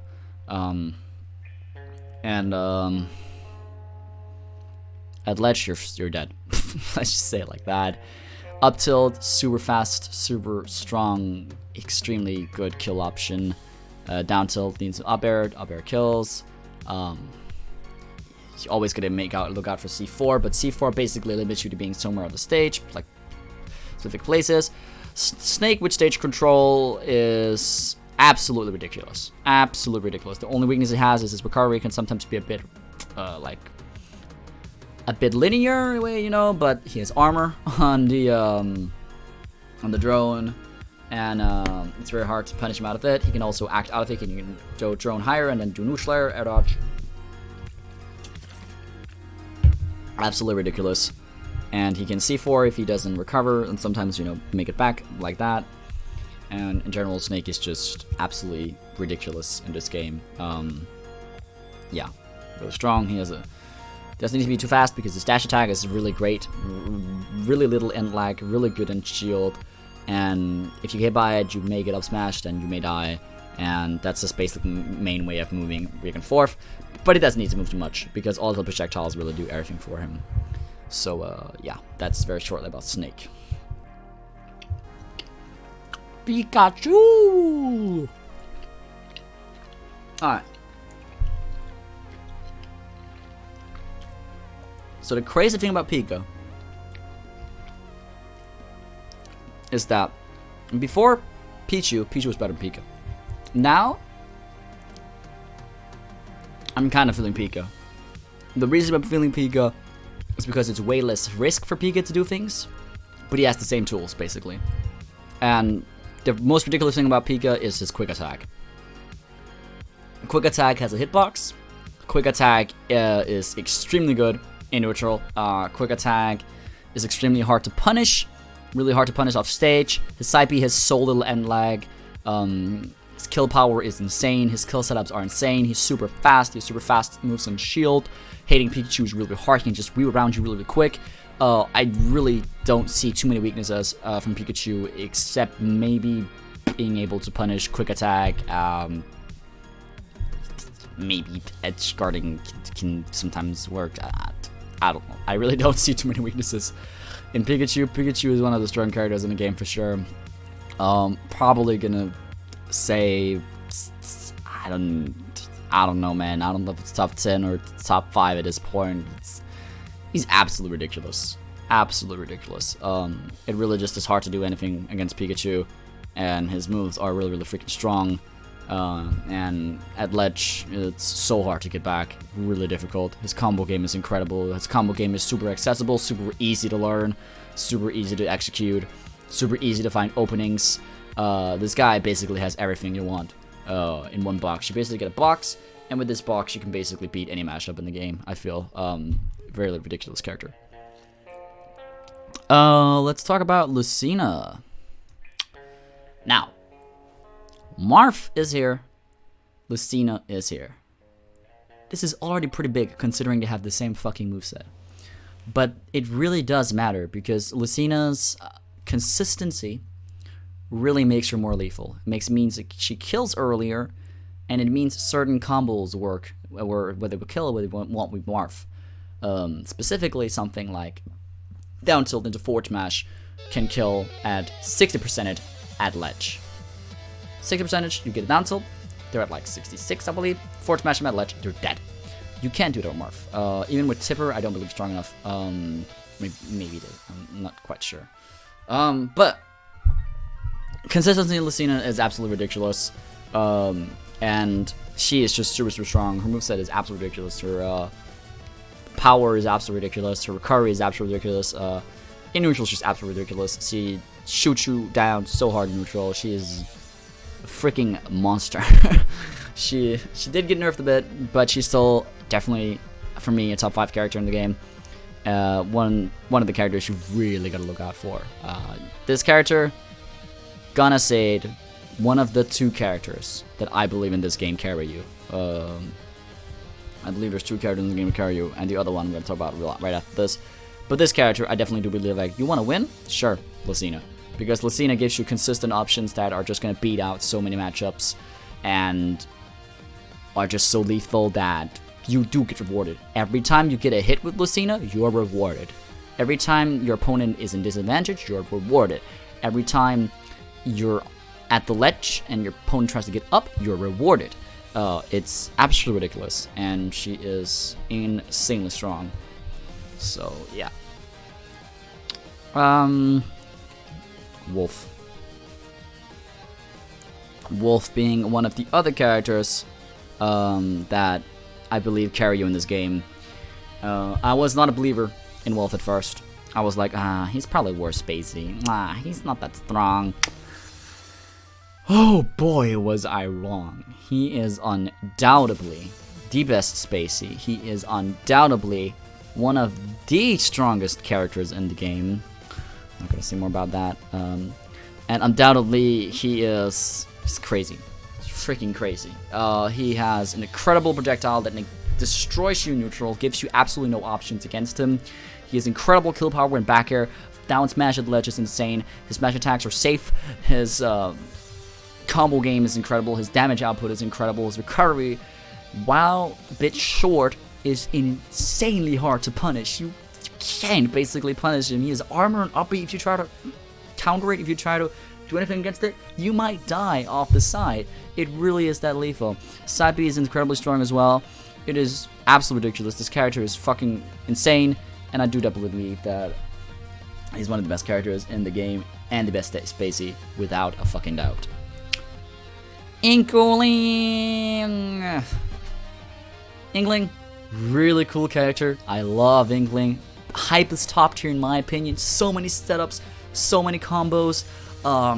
Just a really, really cool character in general. You can play a degenerate Inkling, but I don't generally believe Cosmos plays pretty cool. One of the best kill confirms in this game, up throw, up air. If you know when it kills, it's basically like Ding Dong but better. Smash 4 Ding Dong, of course. Or like Hoo-Ha, it's basically new Hoo-Ha. It's absolutely ridiculous, absolutely strong, super safe moves on shield, incredible walling. You can basically wall with back air all the time. It's absolutely ridiculous. Incredible setups with Platform, crazy kill power, really roller into anything, just gives you free kills. Incredible edge guarding, incredible recovery, one of the best recoveries in the game, if not the best recovery. I believe personally, let's be honest here, I believe personally, if I should talk about recoveries, I believe Inkling, Pikachu, and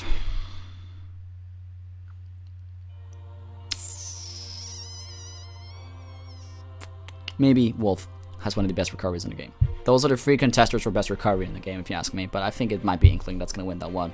Just because Inkling can recover from anywhere, can pressure you from anywhere, you can try to punish up B, good luck. If you land with up B on stage, that's free shield pressure. Try to punish it, Inkling can just buffer a spot dodge. It really is that simple. And Inkling has so many combos that do so much damage. You get incredible damage output. You get so rewarded for a win in neutral. This character is absolutely ridiculous. Definitely do look out for Inkling. Really, really strong. One weakness I can say is that she's a bit linear in certain situations. But only in certain situations, and I do believe that she has potential to not be linear, even though she seems linear at first. It's kind of hard to explain, but yeah, definitely one of the strongest characters in the game. One of the strongest characters in the game. Peach, our final character. Now, I'm gonna tell you guys a little secret. Actually, no, wait. I'm gonna do that afterwards. Peach. Absolutely ridiculous. Crazy combo, crazy reward for winning in neutral. Curry a bit short, that's the one weakness she has, I believe. On stage, you're fucked. Projectiles gonna hit you in the face. Incredible counter as well. Toad is actually pretty damn good.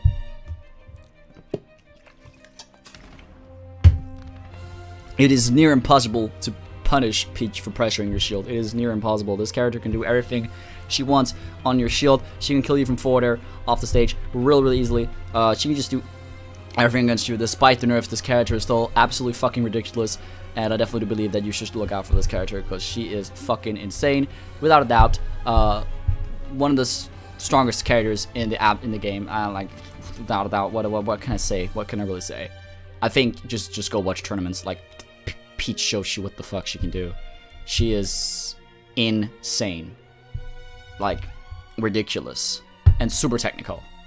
Like, if you dedicate yourself to Peach, if you dedicate yourself to Peach or Daisy, and you're really, you know, like really dedicate yourself to Peach technical, you have one of the best characters in the game. Contestantly, probably probably the best character in the game. Contestantly, if you practice this character, very few losing matchups, if any, and yeah, incredible shield, incredible ledge pressure, incredible edge guarding. Incredible, like, she's so good at punishing recoveries. Absolutely ridiculous at ledge. It's so hard to recover against this character. It is so hard to do anything against this character in neutral. It's really hard to punish this character. She can float around, mix it up, and she is extremely fucking strong. She can angle her forward smash, and you basically die from one neutral read at 70. I do not joke. That happened to me. So, yeah. That's Peach. And that's the final character in the game, and with that, our tier list is nearly complete.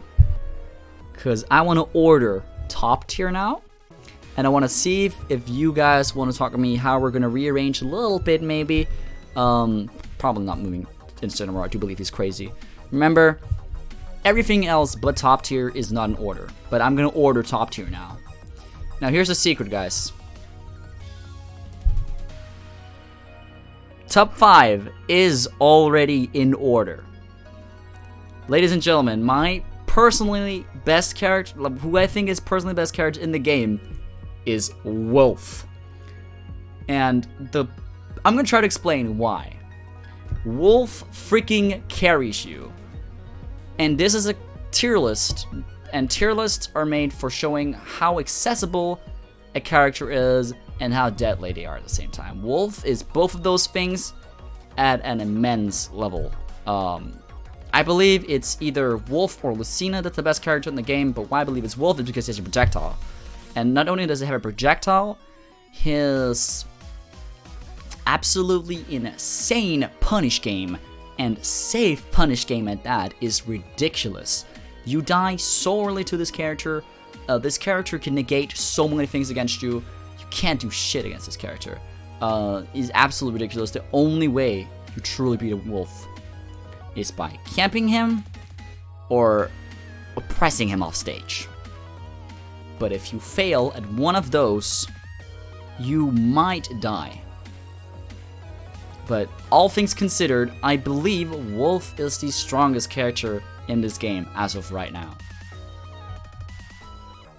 Yeah. Pikachu, Lucina, and Snake. Okay, I see you. But here's why I believe Wolf carries. Wolf consistently carries. I will say this right now. You know why Wizzy was able to absolutely 100% quickly, and I say this because I don't want to use tournament results as the main factor, but I want to use this to boost my reasoning for why I put this character here. You know why Wizzy was able to beat Twig with Wolf?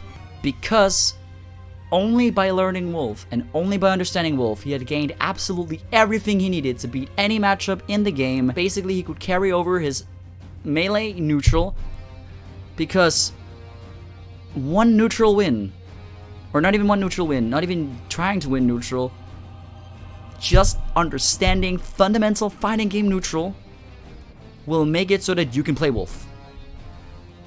I kid you not. All you need to learn with this character is execution. After that, absolutely everything has to do about your fundamentals in fighting games in general. So if you are a god in melee, and you decide to main Wolf, and you learn how to execute him, it is in my belief that you have the best character in the game right there. Absolutely ridiculous. At ledge, anywhere on the stage, Wolf is in advantage. If Wolf is in a disadvantage, he's getting juggled, he can neutral her, he can sometimes even reflector, he can sometimes even air dodge. His air dodge is incredibly good. Off stage, the place where he should be in a disadvantage because of Carvey is incredible. He can reverse the situation completely and upbeat you and you're dead. This music is so fitting because I am not speaking about any top tier here. I am speaking about the deadliest character in this game. If you want to win tournaments, if you want to be the best player in the world, my biggest advice to you is first of all to commit yourself to this game and understanding how it works, and also learn from your mistakes. Not just focus on winning, also learn from your mistakes and focus when you lose, focus on why you lose, and learn yada yada yada. I'll probably make a video about that later. But aside from that, if I should recommend one character to you, one character, it's gonna be Wolf. Absolutely ridiculous. There you have it. Let's order the rest. Lucina, second ridiculous. Peach, second ridiculous. I feel like Inkling has more weaknesses than Peach because she's more linear. Lucina has stronger kill options than Peach, that's more accessible. And Pikachu has a little bit of everything, but nothing too particular, and which is why I believe he's number 5 specifically. Now let's order the rest here. Alright, let's see. Who is number 6? I'm gonna have to say Snake. Just because of how strong Snake is when he is an advantage, he has you on stage. This is tough, dude. This is tough. Yeah. I'm gonna have to say Palutena. Just because Joker can get edge guarded and Joker has Arsene, but Palutena is constantly a threat all the time. I got the same ad twice. Did you guys hear that? I got the same ad twice. What the fuck, YouTube? Alright, Joker definitely after Palutena. I do believe Joker is like top 10 easily. Really strong character. Shulk. Gonna have to say I don't know enough about the character to really put him there. Gonna put Fox there. Yes. Gonna put Wario here. And now for top 15. Pichu. No. Pichu here. Yeah. Wario top 15. Pichu definitely there. Pichu is definitely still insane, guys. I do not believe Pichu nerfs are that. I still believe you can body with this character. I'm still pissing my pants. Because this character has the same options. Just a little bit weaker, but the same options, they're just weaker. As long as you don't throw out moves in neutral, you're still fucked against this character sometimes.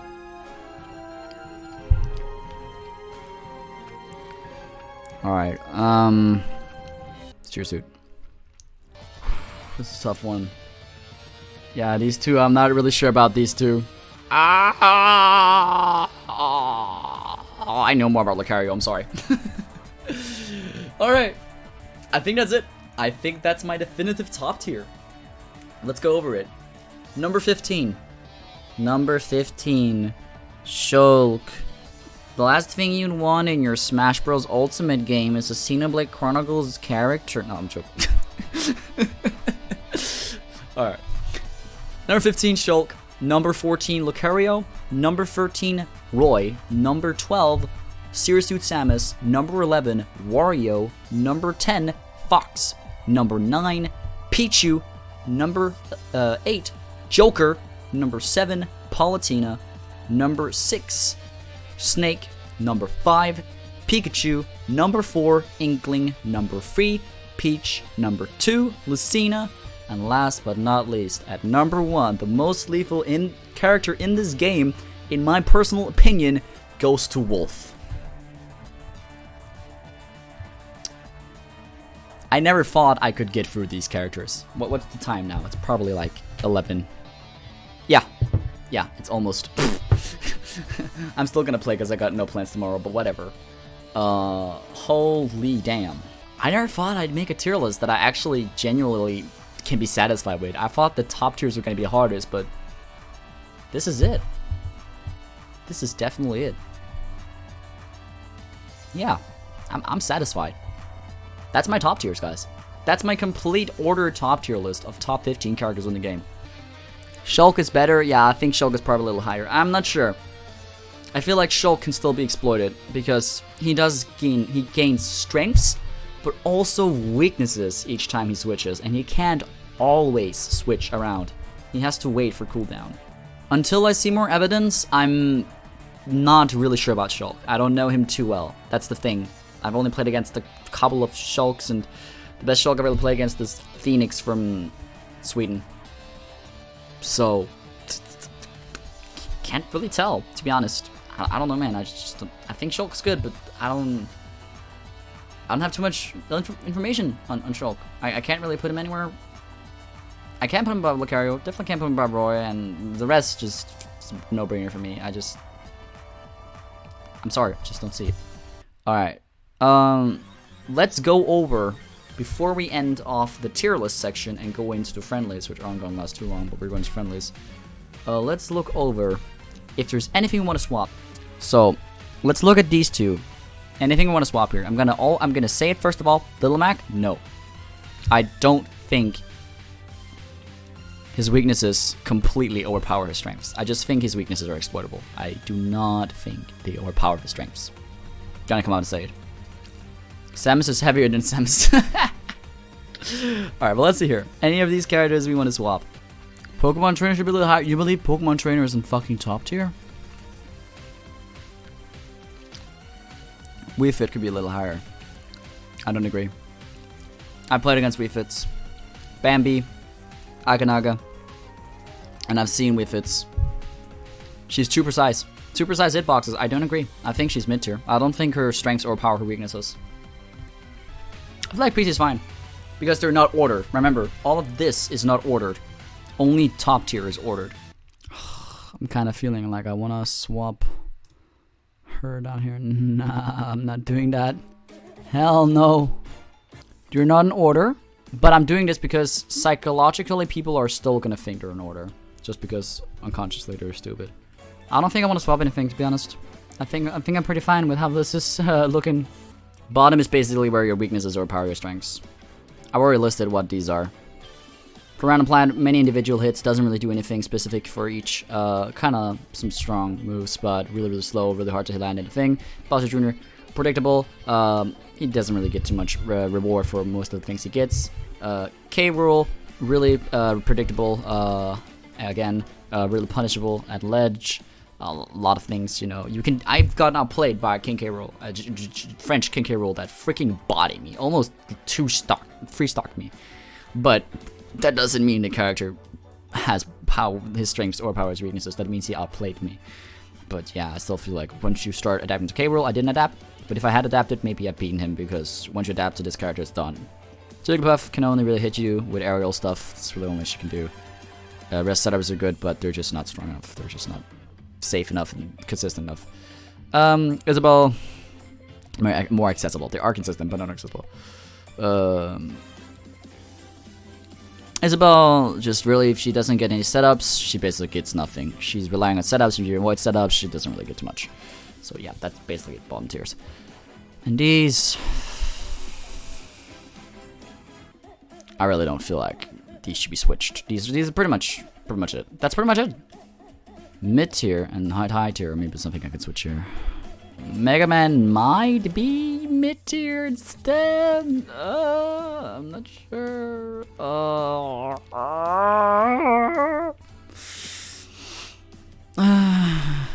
Might swap him out with somebody else. It's difficult. It's really difficult. It's really fucking difficult. I'm not going with Ike. Fuck Ike. Fuck Ike. Fuck Ike. Okay, fuck it. Ike does have his strengths. Does really. It's hard to say. It's hard to say. I'm having a trouble if Ike and Mega Man should be swapped. I don't know. Ike is strong in advantage, but in disadvantage is really punishable. But at the same time, he has armor in his up B. His side B goes really far and really fast to charge and really hard to punish and little end lag. And even if you can beat neutralize, you can just jump into anything else. Fuck it. I'm gonna trust my gut and say Mega Man is better. I do not care. Fuck Ike, overrated piece of shit. I'm pretty satisfied with this list. I think that's it, guys. Yeah. I'm just gonna order my bit, just because people are gonna be like, oh, what the fuck do you fucking no order? Okay, no, there's no order. It doesn't matter. It doesn't order. Whatever. Still gonna put Falco there because otherwise people are gonna think I'm biased with Falco, so I'll put him at bottom. Alrighty. I know I have biases, but still Pokemon Trainer not top tier, but like below Yoshi, Pokemon Trainer has a lot of setup and kill confirms. You got Squirrel. Yeah, listen here, dude. They are in the same tier, and this tier is not ordered, so I'm not gonna order them in tiers. That's how this works. And if you say PT is above Yoshi, then is PT also above Cloud? Is PT also above Chrom? Is PT also above Greninja? You know, that's what happens when you start doing that. So I don't want to do that. That's what I think is dumb about tier lists. They think they can order all the characters in the game. I don't believe so. But I feel like top 15 or even top 20, sure, you can order that. That's fine, honestly. You can order that because so few characters, and this is the top where the smallest differences matter a lot. Alright guys, that is it. That is the DreeGon tier list for 3.1.1. I was about to click reset. What is this? What does this do? Oh no, that's not. Save. There we go. That is my definitive. Yeah. No. Alright, so after having thought a lot about it, you know, sleeping a bit, and really thinking about why did I put these two characters where I put them, there are two characters that I'm going to change for my tier list. Decided I want to do this because these two characters, I really feel, after thinking about it, I really feel like they didn't belong in the tier that I put them at first. And, you know, luckily, the video was first uploaded now, so now I can actually change it. Even though I didn't do it on stream, I will still do it for the final list. That will be the YouTube video. The YouTube video is the absolute. So these are the two characters I'm going to change, and I will not change anything after that. So first off, all it is going to be Meta Knight. I will put Meta Knight up in mid tier instead of low tier. And the reason for this is one of the main reasons I actually put Meta Knight in low tier is because I couldn't really find any significant strengths to him. But thinking a lot about it after a lot of games I played against Casper, good Meta Knight in Denmark doesn't compete though. I've just thought about, I tried covering a lot of options against this character, and I still got hit and all that. After having observed a little bit, watched a little bit more Meta Knight online, and just generally thought about it, I just think Meta Knight belongs more in mid tier because his weaknesses are there, but his weaknesses are not something that you can like super exploit because the Meta Knight player could just adapt that way. And the strengths are there. Edge guarding, there's a lot of good ledge trapping as well, and there are certain combos that do work, but his edge guarding really is good. And once he gets you at ledge, because he's so fast, he can get you at ledge really quickly, it's really game over sometimes. So I do feel like Meta Knight is mid tier instead of low tier. Another reason why I put Meta Knight in low tier instead of mid tier is because that I had this weird systematic brain, and there was 15 characters, counting both low tier and mid tier. I was like, oh, I can't really find anybody to replace Meta Knight, but think about it, I don't need anybody to replace Meta Knight. A tier list shouldn't be about systematic and, you know, the numbers feeling right. It should be about giving justice to the character, and the justice for Meta Knight is that he's mid tier instead of low tier, having thought about it a lot. Now the last character that I'm going to change, which is also just a second, so these are two minor adjustments, is Incineroar. I played a lot of Incineroar yesterday as well, making me like understand the character a little, and you do have to work a little more for the things that I expected.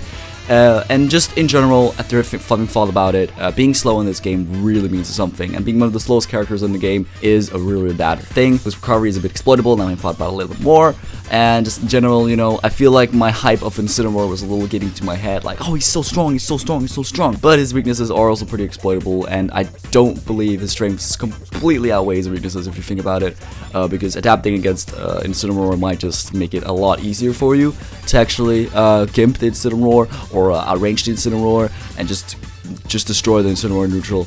And that is why I believe Incineroar is in mid tier instead of high tier, because high tier is one of those characters where the strengths are so good that they, you know, completely, like, sometimes the weaknesses are not really that prominent because the strengths are just too strong. But for Incineroar, his strengths are really strong, and in general I just feel like I don't know, I just don't feel like his strengths are strong enough to really completely outweigh his weaknesses. A character I want to talk about, I'm not going to move the character, but a character I want to talk about is Bowser. I actually talked with a really good Bowser called Mr. Bones, which has been playing a tournament, probably winning sets against some Sora, from what I've heard or something.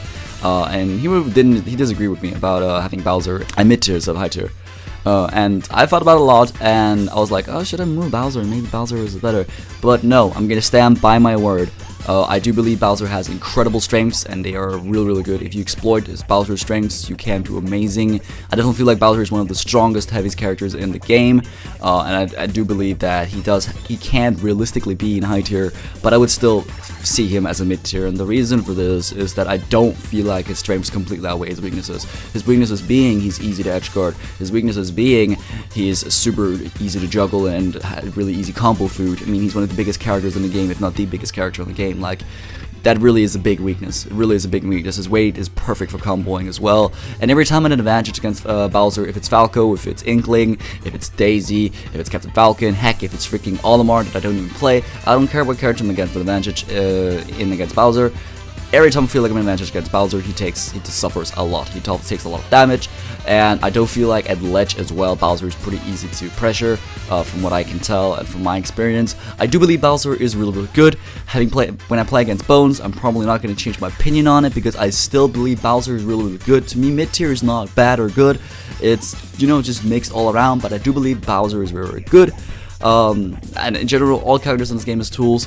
Bowser has a lot of great tools, but I just don't feel like they are good enough to completely, outweigh his weaknesses, the way, for example, Falco can, with his combo game being so insane, his kill game being so insane, and even if he does get edge guarded hard, he can still mess you up really quickly in neutral. Where that Bowser, I don't feel the same. I feel like Bowser really, once he's at disadvantage, he really struggles, and getting edge guards on him is pretty damn easy. His recovery is very linear. He has quick options, but they're all bulky. They're all big hitboxes, big. If you read them, one of them, Bowser can suffer a lot, and it's why you see Bowser as a two-edged sword. Either he obliterates the opponent, or he gets obliterated himself. Yeah, those are the characters that I was going to change in Cinnamoroar and Meta Knight in mid tier instead of high tier and low tier. Thought about it a long time, and I decided that since this video is first up now, and the tier list is first official like now, I did it in the stream. It was hard, but like I just felt like after I thought about it, if I'm so like doubtful of where I put them, after I thought about it for a long time, maybe I should change it. Besides, I could make this video as well to talk about it. I am gonna update the tier list both on the Facebook page, on my Discord, and I'm also gonna upload it on Twitter soon. So you guys can check out the full updated tier list there, because maybe the outdated version is still up. Hopefully not. But yeah, that's really all I had to say. I wanted to change these, so my final tier list is gonna be here right now. So make sure you guys enjoy it. Here you go.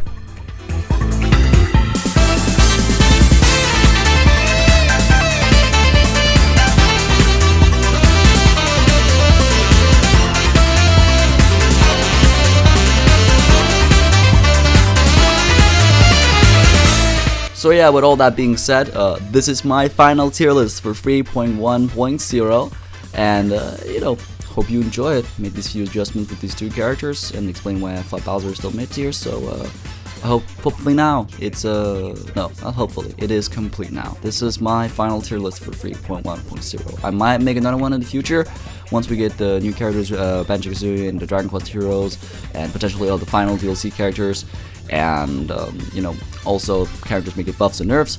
But for now, for 3.1.0, this is DreeGon's tier list. Alright, so I hope you guys enjoyed my tier list. This was pretty experimental for me to make, because I usually don't want to judge characters. I'm a believer in that the character doesn't play the player plays the character, and so I believe any character can technically do well and have tools, I don't want to downgrade any character. I feel like they all have something they can do.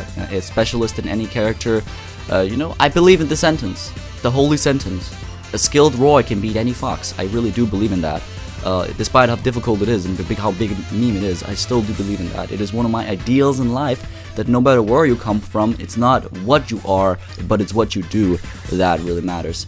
I still believe in that. But it was either way fun to make this tier list, and hope you guys enjoyed it. If you did, make sure to leave a like and subscribe to support the channel and ensure more content like this. Montages upcoming as well. There is the Falco montage on Fallen Arrow. I am still working on that, trying to communicate with editors. It's a little hard, but I'm trying my best. Also leave it down in the comment section below what you think about this tier list, or getting a lot of comments on Facebook. So people have already, you know, talked about what they feel about the tier list. Generally, it's pretty positive feedback, so I'm really happy about that. But if you guys disagree with something, let me know. I always want to discuss these things. I don't see it as a bad thing, discussing or disagreeing. I just see it as a good thing, because it's just a way to reflect. It's just a way to learn the game even more, because, you know, we either get new information from other players, or we can give new information to, you know, to each other. We're basically boosting each other constantly, making us more clever, both of us more clever when we're having discussions. So I love that about it. But yeah, with all that being said, this is DreeGon signing out. Peace.